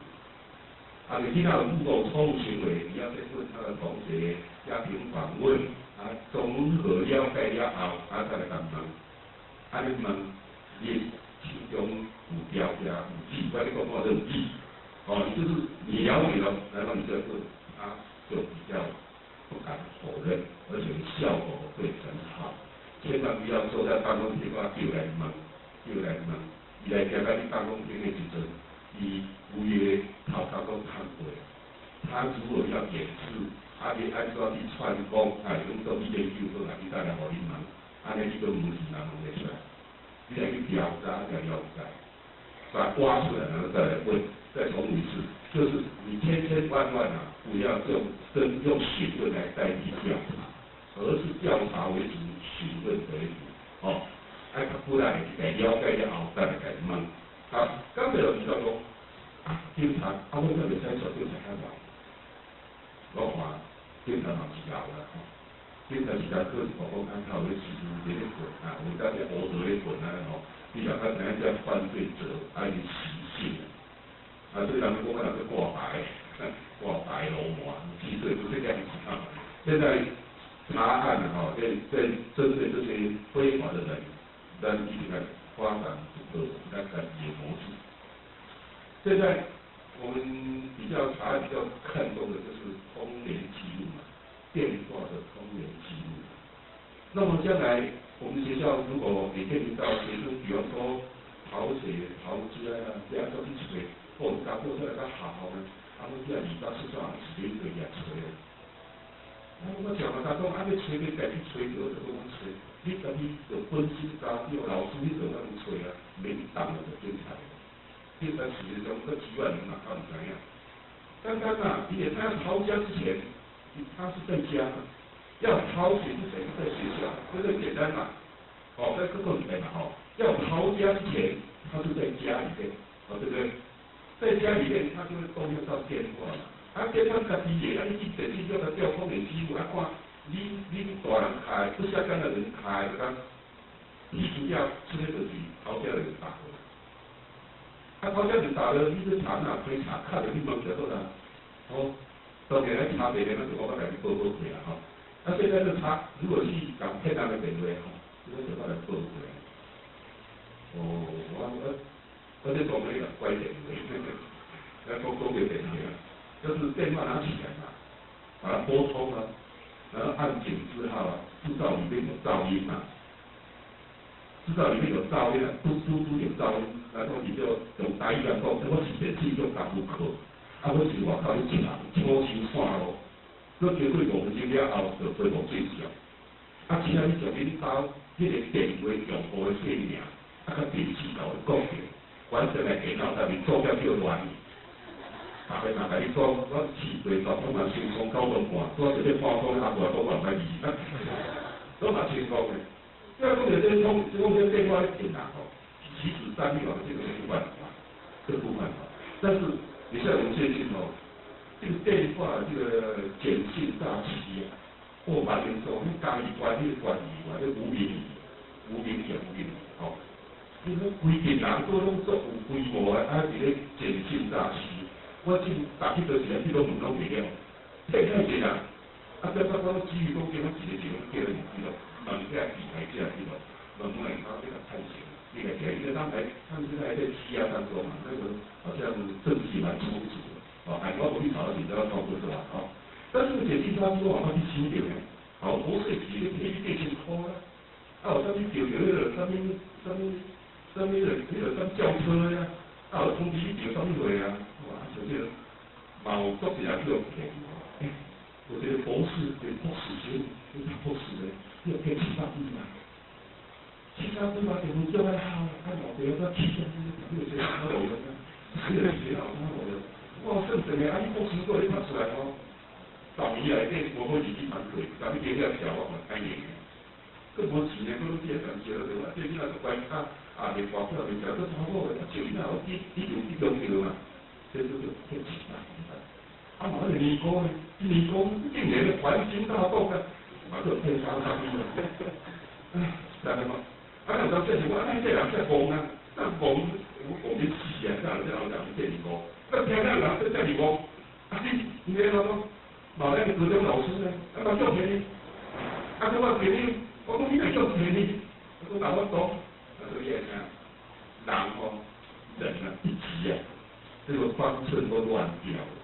就不能见，所以我们才说嘛，夜能见的动物哦，越聪明嘛。但是光寸断掉跳级啊，怎么基础热锅上哪里的嘛？哎，说这处理这些案件，你要看，啊，你还没点位，我那卡机点到点出来，你讲我点进到比较好，啊，来那比较恶来，那点起来啊，这招很管用啊，找我们的中辍生啊，朝鲜钞票其实很管用啊。我发个简讯给他，告诉他肯德基那里已经得奖了，在领奖品啊。有效啦，叫机构啊，搞屁有效了嘛？叫讲你得到什么奖啊？来进来肯德基啊，叫来领嘛。这机票好来讲，你人讲得多好，你今仔都跳，啊，讲迄人哦，然后就拍那农给跳，你看很管用嘛，哦，这个是减轻诈欺，如果要恶起来啊，那要减起来嘛，哦。我这差别的手机，啊，这天气那出来，拢出单单的嘛，哦，无太困难。阮把那个公几万啊，我到到时就一个天晚都6块的。到讲咧比赛也无同志，我而家说拢假面骗钱咯，拢假面骗钱咯呢，甲讲伊叫咱叫咱当时来安尼啊，啊叫讲出来2万，我听到没有？这个男的，所以呢，哎想尽办法，我们对这些学生要修尽办法，哦，好，那我们在对这些学生的时候，应该也要特别留意病后的家长，我刚才有提到，那在你那讲的话，你那可能那种关话。然后假期也价位也是，所以咱做老师的，咱要执行咱的公务，就讲咱咧假期咧运营啊咧讲话时阵，咱一定要谨言慎行。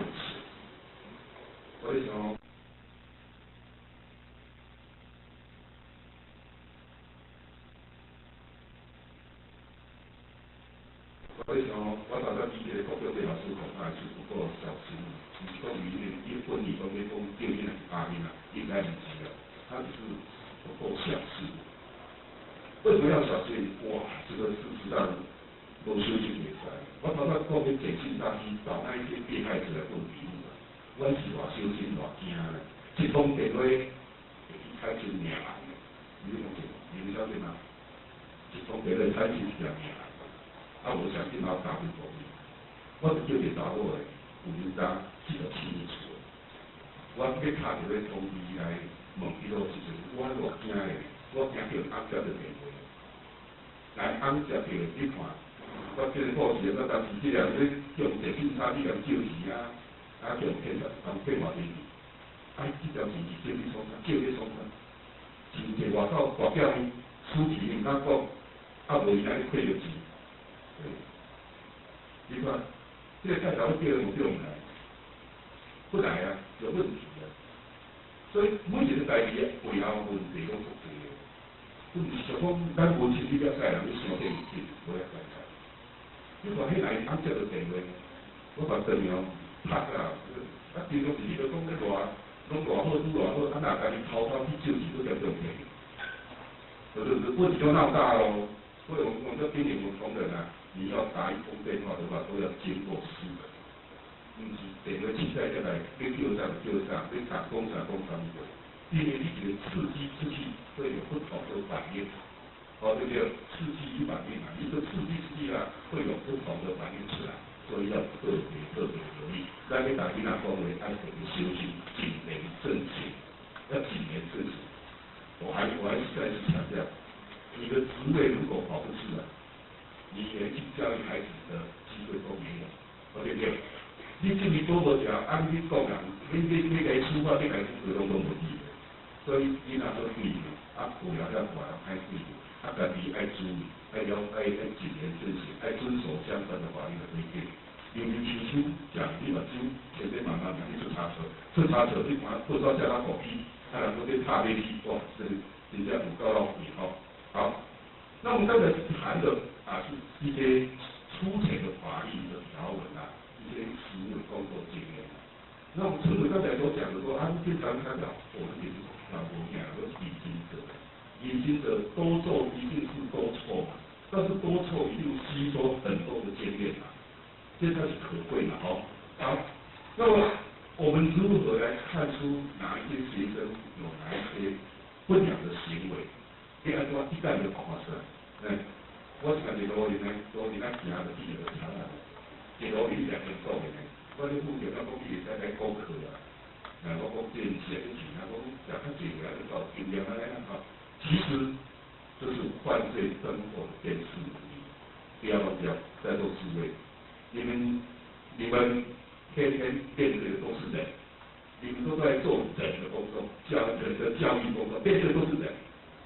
这个人到底是好人坏人，你们要有这个辨识的能力。一旦是看出这两事情何人爱人，爱人爱当为。以下跟各位介绍的是犯罪生活辨识的能力如何来提升。除了实务工作经验之外，我们当然还有一些原则。那么我们在这里分4个阶段来跟各位做一个简单的一个报告。犯罪生活就是犯罪它的第一个步骤就是正常与不正常的对比。第一个步骤，这个地方看起来怪怪，服装不整齐。对，你为什么发现他服装不整齐？因为你的脑海里面有记住服装整齐的学生是长成什么样子，所以你看那个服装不整齐的，你马上可以分辨出来。就好像那个伪钞编辑，槟榔西施贴的弄起来，那个平常阿婆贴的嘛，那1000块叫贴里面的伪钞。但是如果在银行的行业，银行的监管会通的准备交给一些的，到底还为什么？因为他牢记住哪一些钱是正常，所以我们平常就把正常的都构成要件地方爬来对，那个不正常，你马上就可以分辨出来，马上就可以分辨出来，就这么简单了，是不是？好，这是第一步它是属于什么不正常？我们的学生。怪怪，安怎是怪什么？到底你是食酒无，食毒无，还是外口有甲发生性关系无？还是讲厝里有出了发生问题了？你别讲甲发现出来，这样好像我们检查，你这个人行踪形迹可疑但是什么可疑？是窃盗呢、强盗呢、掳人勒死呢、绑票呢，还是强奸犯呢？你还这样子分辨出来？我看出来，我在我公司这个新娘，这个医院的生活，头一个调过来，好，有什么？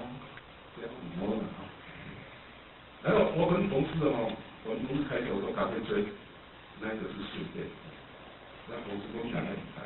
那你在我讲，你就做得多点，你做你训练台，做研究，我都在河边查的，是铺路法。按倍数没有错，看得出来那个就是因为我平常将性变态的我就摆在当中，我把它的构成要件记在脑海里，然后看到性变态的这触动，我那个档案集印出来，是马上核对，印出来所以你们学生一般的学生逃学逃家的，你来讲记起来这是逃学逃家，这个是专门让他理解他。这拢会偷讲问题，这个也看状况，你就要把它记起来，你这马上可以分辨出来。我们讲到这里，这种是个变动是守株待兔，当你出现让他以科比，再来可以是啥物物件？你先甲被动，我们要主动，就是叫他无当时咧当他拖啊，再到别的起我看来，要主动去发现，就是我们提到第三步，主动啊，好，你知道吗？我们巡逻的时候，比方说早上就是菜市场都比较有人顾到人家那边卖场，提个皮包，皮包这个礼拜皮包灰车抢我比较安全抢的，那个时间就是我们在防止灰车抢夺时间。那个时间我们到市场的旁边走上去那行，我们去主动发现可疑的人，他有可能是灰车抢夺，然后主动去把他找出来。这是主动，像在学校，你要主动啊，学生都什么时候在抽烟啊？都在躲在哪个地方在抽烟？你就去找啊。那学生都干什么？你主动去发现是主动。你有分辨的能力，还有你知道它是属于什么错误，然后你都主动去找。你先把这吹起来，两到多建立的好。那么这边三个步骤之外，最后一个步骤，第四个步骤，还有3个题得来你如果处理，我这个处理这个节点，你像你去处理好的这个爱子弹，要如何善后？两个善的，两个何来处理？两个处理到行动，处理到行动啊！我在也参加新中国中民众的批评，也开了运动大会，教学运动会。我是有闲啊，到时啊，我全部过来，在变动啊。我所在是中心路也大家风铁怪风气哦。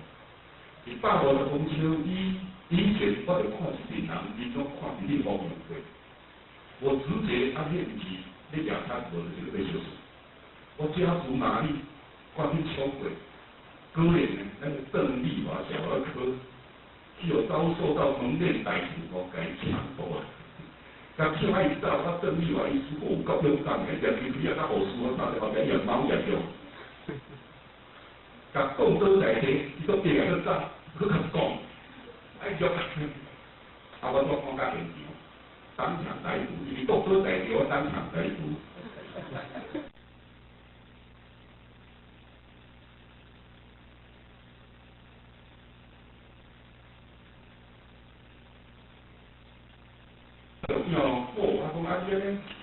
还是政府时间那个那么积极，即係那么主动积极啊，我来颁奖。我叫我家己报告讲你是安怎了掉的？我讲我唔是那了掉的，讲你也袂当拗你知吼，做地警察拢是安尼啊。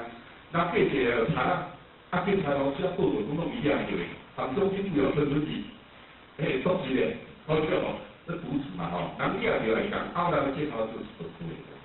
但是这条路200多去开，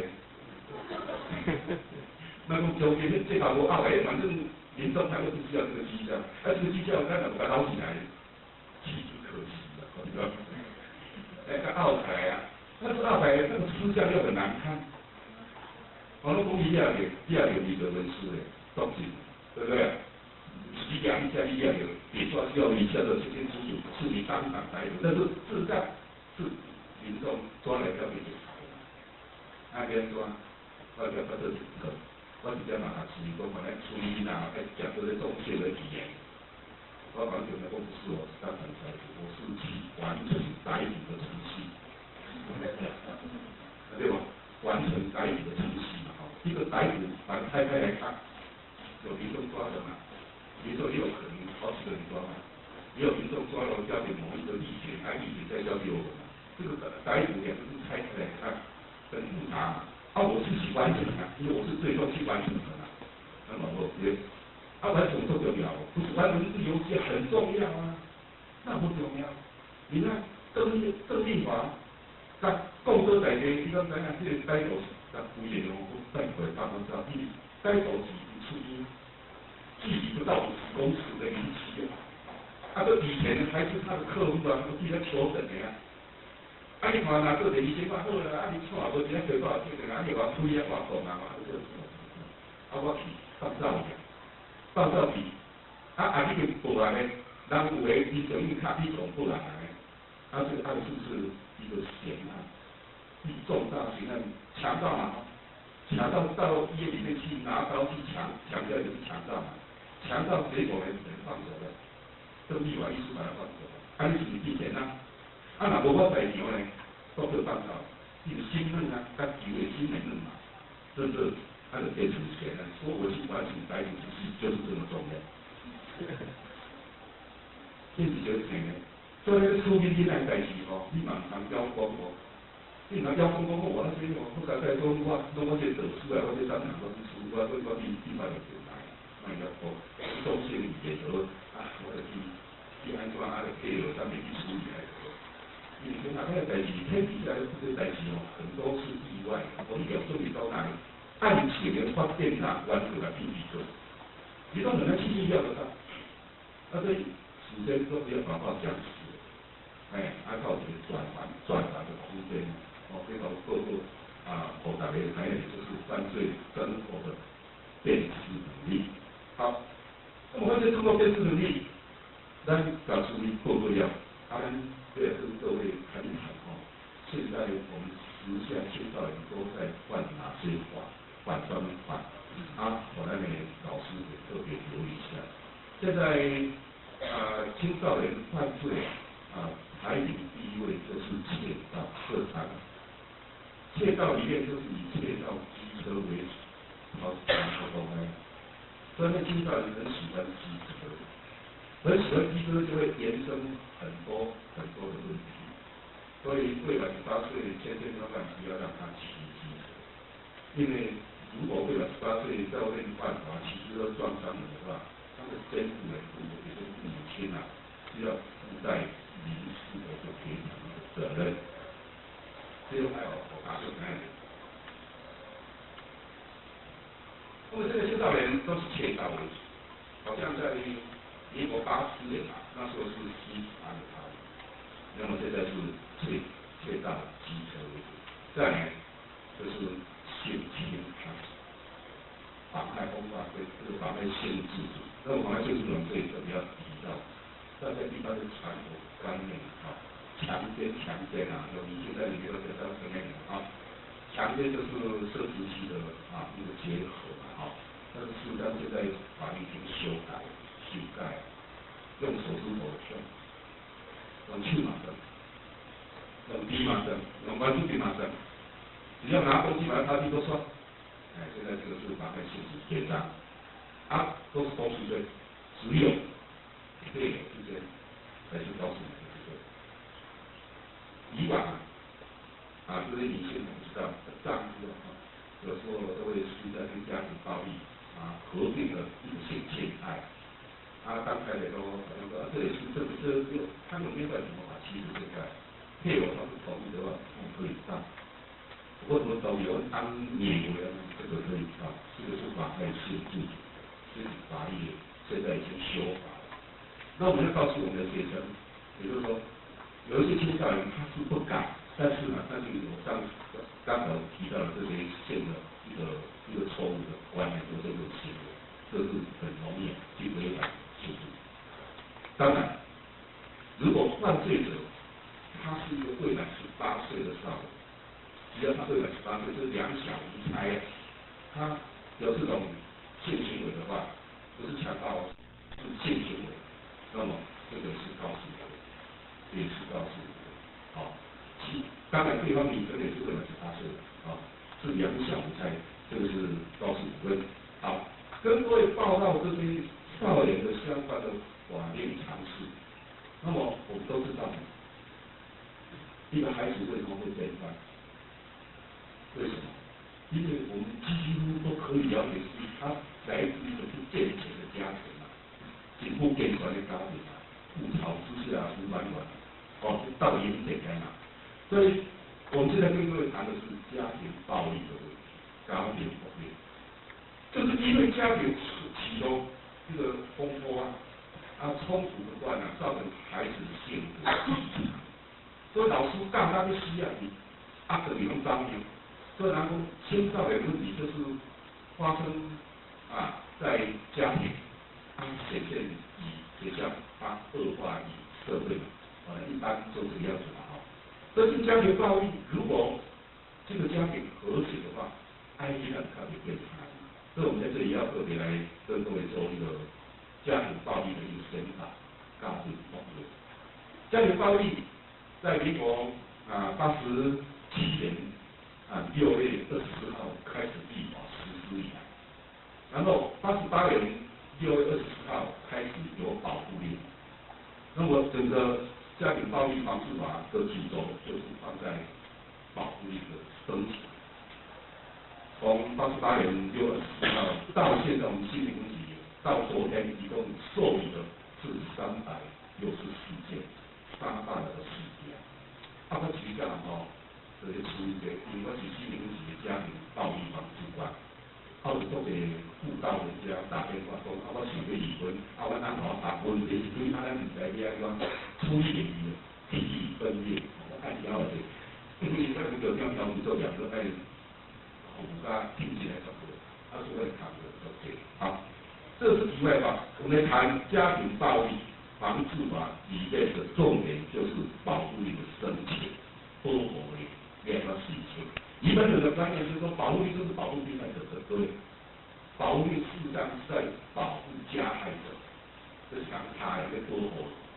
我结婚很压抑的，那不保护就也跟你这个，那他们的保护跟你加害者对。积极的是在保护加害者，跟他们他呀，提醒他不要再施暴，因为施暴者不存在，那么被施暴者当然也就不存在。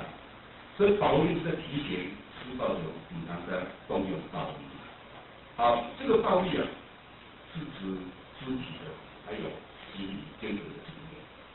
不是讲就一定要拍的，拍开老会老师在手痛的，不是哦。如果丈夫老师的灵很淡的话，也算是家庭暴力的。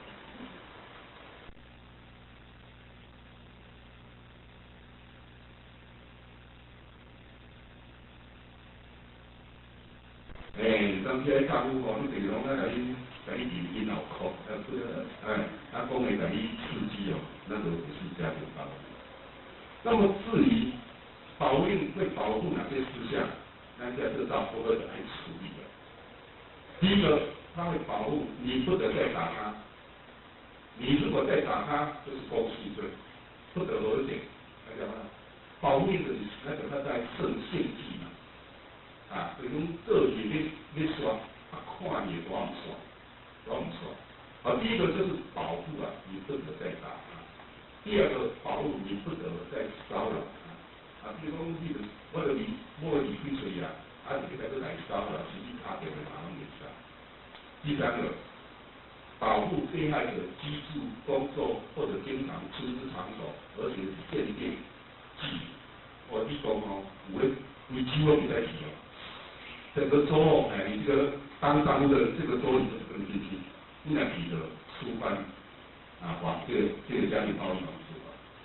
各位，家庭暴力防治法是东南亚我们台湾第一个引进的国家，第一个，这里都已经实施21年，就是死亡的人数，因为家庭暴力死亡的人数是警察较侪，不是警察，是警察较侪警察去处理2年期，结果这案都结起来，你就偷，所以警察是较侪，所以处理这款第一线的方面都被打击的，就是我说现在警察说家庭暴力出来还会2、3次，去配合教育局去做，让人家有这个卫生局去处理这些居家的隔离。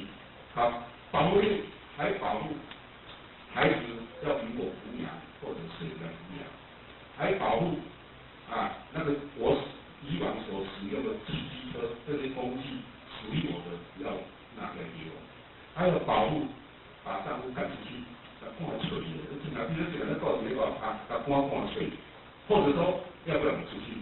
因为把丈夫赶出去之后，他的婆婆的情打给了，都对我都爱包对嘛没送法，干脆放出来。搞一个保护处理都是安爱护。假装当马爱虎，因为到了没有马爱虎，这是很麻烦这是保护令，这是保护人。这个当然还有一些只要对被害者有帮助的，法官都会裁定。现在法官裁定很快，尤其是暂时保护令很紧急的，即将编得来，这个是保护令。好，我们刚才跟各位报告这一些很粗浅的报告。那么典型的时间关系，我们来做一个结论，这里给你提供一下我们的一个看法。刚才我提到，我们看待一个违法或者不良行为的学生啊，那你看单从表面来看待，我们还是深入看看背后它产生的一个原因，这样你才能做一个很妥善的一个处理。而且就是会包括我们如何一点就会现出来，然后告诉我们的学生好好跟他宣导法律常识，让他知道他这个行为是违反法律的规定。在学校是触犯校规，但是也相对的也是触犯法律的规定。那我的学生啊，才不会有所矛盾，否则他在外面犯错，总误以为他处罚的力道也仅如同在学校受处罚而已，他的感受不深。因为我们的学生终究啊，他会离开我们学校，他会进入到社会，他会离开我们学校的围墙。在围墙之外，面对的就是民主法治这个法治，来要受这个制裁，这个法律的制裁。我们的学生要跟他讲得清清楚楚的，所以我想应该大家都了解。但是我刚才有提到说，我们也要容许或者说每个孩子都是观念都是非常都跟我们一样，都非常标准，都是的有几个就是那么表扬单的那大家也不要气馁，慢慢气馁尽量尽用得安全来工作，尽量来注意来观察，尽我们最大的一个心力。但是在我们处理这些个案的当中我们总是有一种无力感。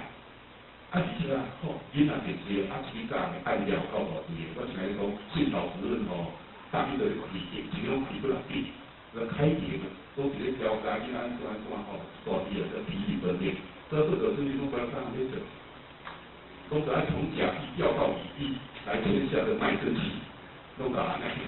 所以这个负责性都来水平单过来现在尤其是在外面的民众大家都很保安1P 差多。所以现在我们警察还规定，如果民众来你办公室，你要观察安全。我就说不行，我们靠家己，你来我靠家己。有的民众就受宠若惊了，在家无你问去咯，后家比他个你问，拢对啦，无安尼就比赛，膝盖就推出来，你无法度起回个，无法度起回，你就一定无多很多，刚才提到说，我们看待这些我们所出的犯罪者，你口的时候就行为偏差的孩子，你如何去看待？第一个就是你要去看待，各位不要忘掉了。你的肩膀上是有一个脑袋瓜，所以地球上所有的人类都是主观的，都是客观的。除非你肩膀上有3个脑袋瓜才会怪只要3个脑袋才会客观，因为你主观就会产生偏见，偏见的话，那么处理事情就是没有错误。因此，一个按官尽量力求一个客观一个原则，因为有宽恕，才有真正的判断。记者一旦违法行为偏差，你第一个要思考的是我们要怎样，安尼要不要做处理，安尼让给出场。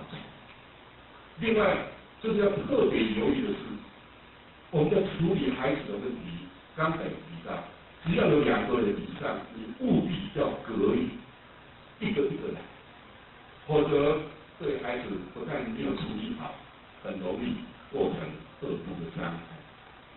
一定要隔离。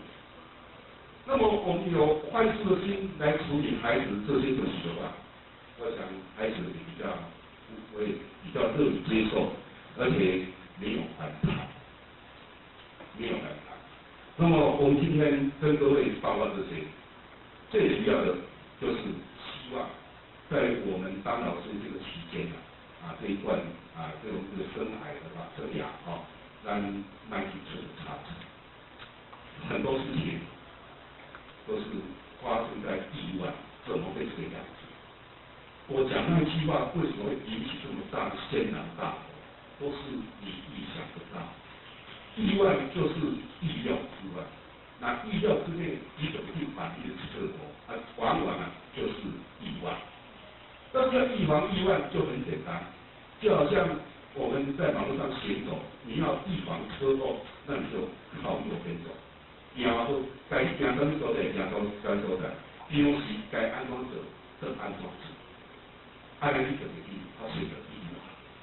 而昨天我们的公关室打电话来电话抽测，就是问一个假冒民众来做工遭受到家庭暴力如何来处理。事实上，我们不知道他是电话在抽测，但是我们平常在对民众在处理这家庭暴力，我们一套很中规中矩的模式，按照公文一样。你抽测叫做我们表现非常的良好，要好好表扬。我这个是安尼，咱平常时阵做规中矩，我就该安怎讲就安怎讲，该安怎做安怎做，安尼才没有意外。好的，我们今天就跟各位报告到这里，我们要宽恕他，而且要中规中矩。纪律这些，让我多多的吸取多些经验。到最后，祝各位身体健康，谢谢。